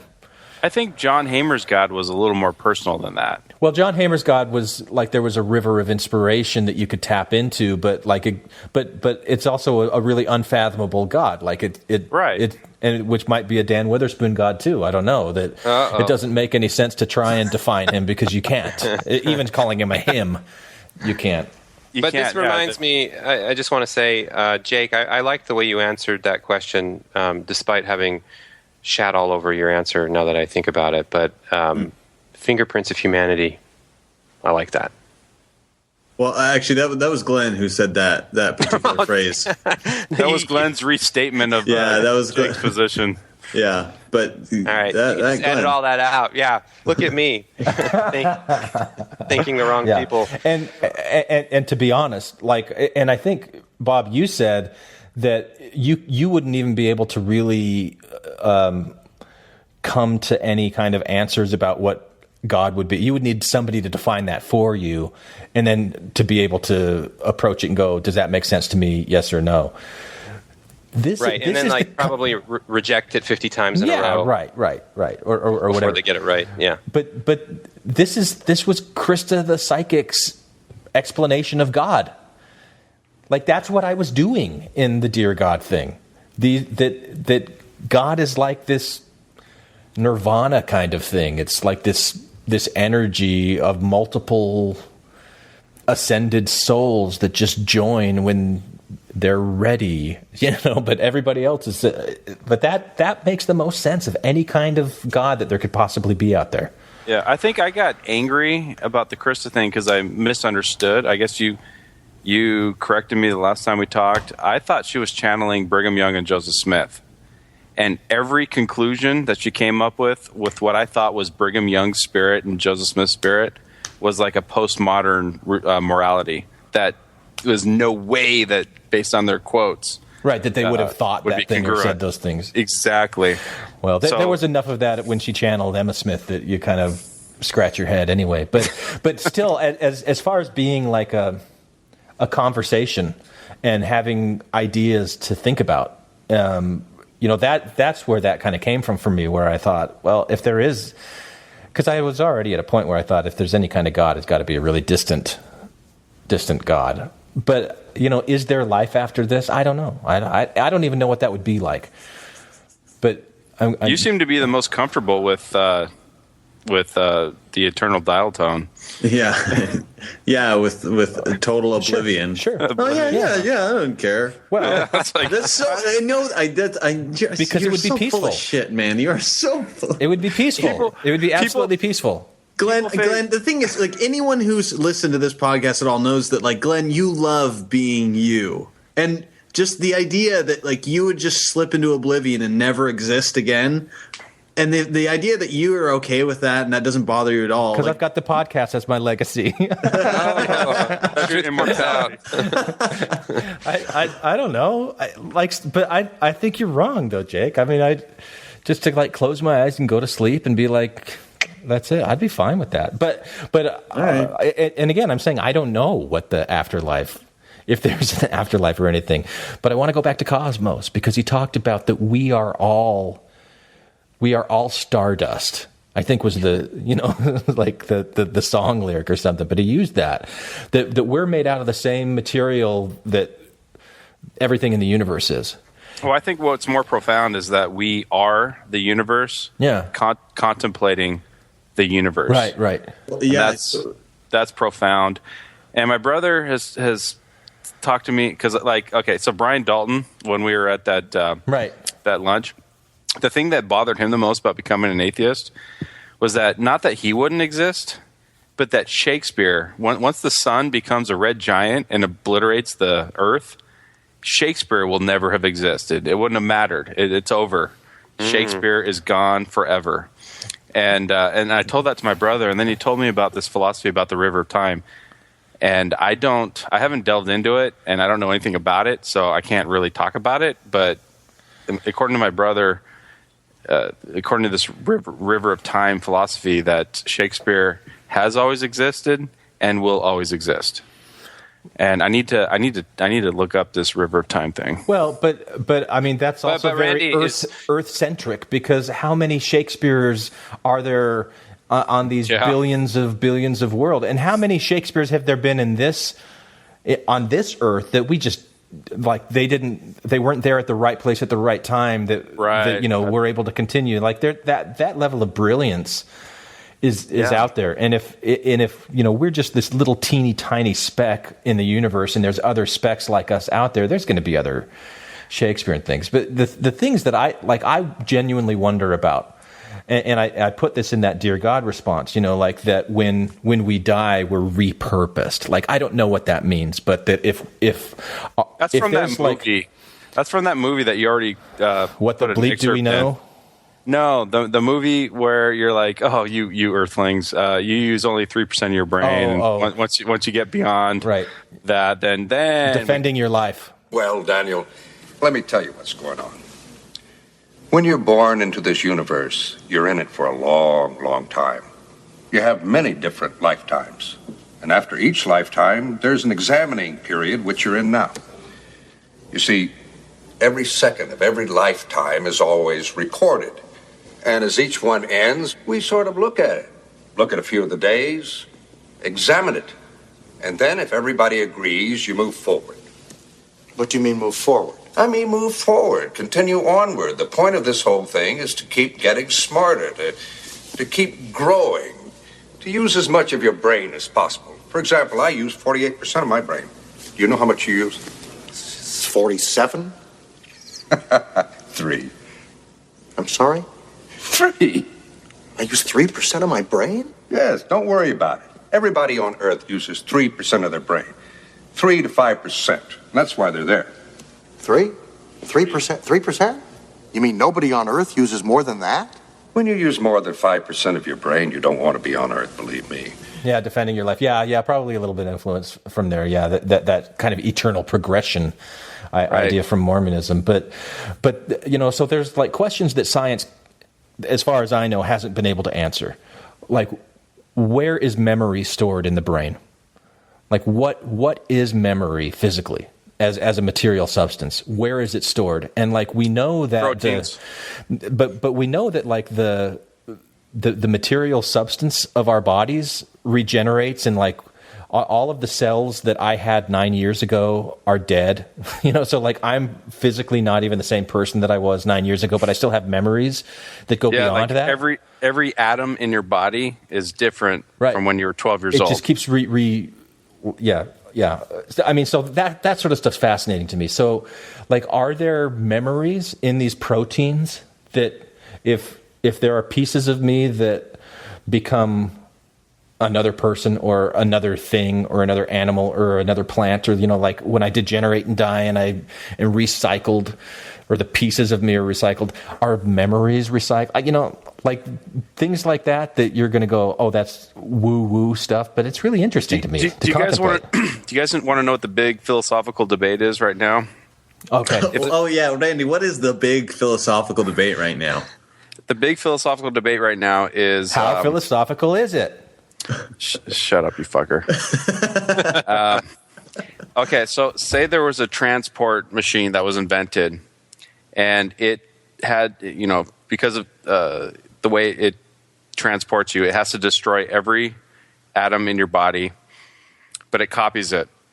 And then in the place that you need to be transported, because of the copy, the information goes over to the second transporter, and it makes an exact copy of every atom in your body. Is that you? No, that's 7. Going back to Battlestar Galactica, or 6. But is that you? Do you have a problem with that? Do any of you have a problem with that? Well, I mean, it's similar to if you talk about rolling out artificial intelligence as like another large idea, another kind of very futuristic idea, and that is uploading your consciousness to some sort of electronic medium. Yeah, there's a movie that's what's that called? Transcendence. That's coming out in a few weeks. Yeah. Well, but I think what you're talking about, Randy, like with this transporter, it happens right now anyway on this, 12-year delay, 9-year delay, where we're kind of copies of ourselves from previous. Is that the punchline of this?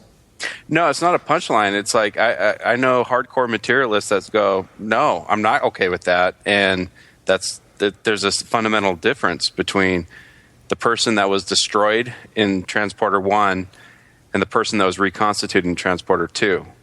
To me, it's the same person because all the information is preserved. Does one of them have an evil goatee? No, it's an exact copy. So is there a difference between the person that was destroyed in Transporter 1 and the person that was reconstituted in Transporter 2? Is there any overlap between the two existences, or is there or a gap between the two existences, or is it it's simultaneous, instantaneous? Yeah. One exists, then doesn't exist. The other one didn't exist, then exists. Yeah, okay. In the same moment. But that's the Star Trek. That's the Star Trek thing, isn't it? Isn't that what happens in Star Trek? The transporter. Your body is Scotty? Yeah, it's were not there beamed? destroyed every time. It's just moved. Oh, I thought they were. I'm not a Trekkie, but this transporter in this philosophical, question is like every atom that is in transporter 2 is a different atom from transporter 1. But to me, it's like what Glenn was talking about. When I was 12 years old, none of those atoms that were part of my body are part of my body now. And so all that matters is the information. And but there's even atheists go there's some kind of essence. There's something that's lost. It's a really fascinating debate to get into. Yeah, and see that's the good stuff of atheism that we shouldn't forget. That there's the debate good stuff that we shouldn't forget about atheism. Shit. There's probably more to it. There's probably more good stuff than that. I'm just going to say there's probably more good stuff than that. Right. That's what I meant. Okay. This is the only good stuff. All right. So I was just trying to point out that atheists disagree on things and don't have all the answers. Just because that straw man comes up time and again, even if I don't subscribe to it. Before you jump in, Randy, I'm just saying I love how that story or that example you just gave is a good illustration of how there's discussion and debate and there isn't such a clear-cut understanding. No dogma. Yeah. All right, I'm ready to wrap up. I was just interested in Randy's brother with his river of time theory. So where does that fall? Where does that come on the spectrum of there is no evidence for things? Like, there's nothing metaphysical about it, dude. It's all. This is Bob. What'd I say? I think he was talking to Jay. Actually, I don't know what happened there. I think he was talking to Jay. Continuum. Can you hear me? Right, that's the river of time. Jay's always existed. No, the river of time is like string theory kind of. It's nothing metaphysical about it. Okay, so is there evidence for it or not? No, it's just a philosophy. But it's still something out there that. Okay, yeah. Cool. I think my brother was just trying to make me feel better because I was like. So people find value and have discussions about all sorts of things that there are no evidence for, and that's a good example of one, right? Yeah, but it doesn't make it real. It doesn't make it real. Okay. Like the river of time, I don't. Well, that's cool. That's fine. It doesn't have to be real. Yeah. If it keeps me from if it reduces my existential crises, that's a good thing. All right. Awesome. That's our new standard. Okay. God is a concept by which we measure our pain. I'll say it again. Yes, things I've never seen before. Behind closed doors, still an imagination with science. Not what teachers said to do. Anyone for the closing prayer? You've been listening to If and Stem Throws. If and Stem Throws. If and Stem Throws. If and Stem Throws. Say, please subscribe to us. Please subscribe to us on iTunes. And iTunes. And give us feedback. And give us feedback. We like 5 stars. We like 5 stars. And go to Infants on Thrones. And go to Infants on Thrones. Infants on Thrones. Yes! .com. That's our website. Please invite us, because this is me and Daddy speaking. Please listen to us. Goodbye.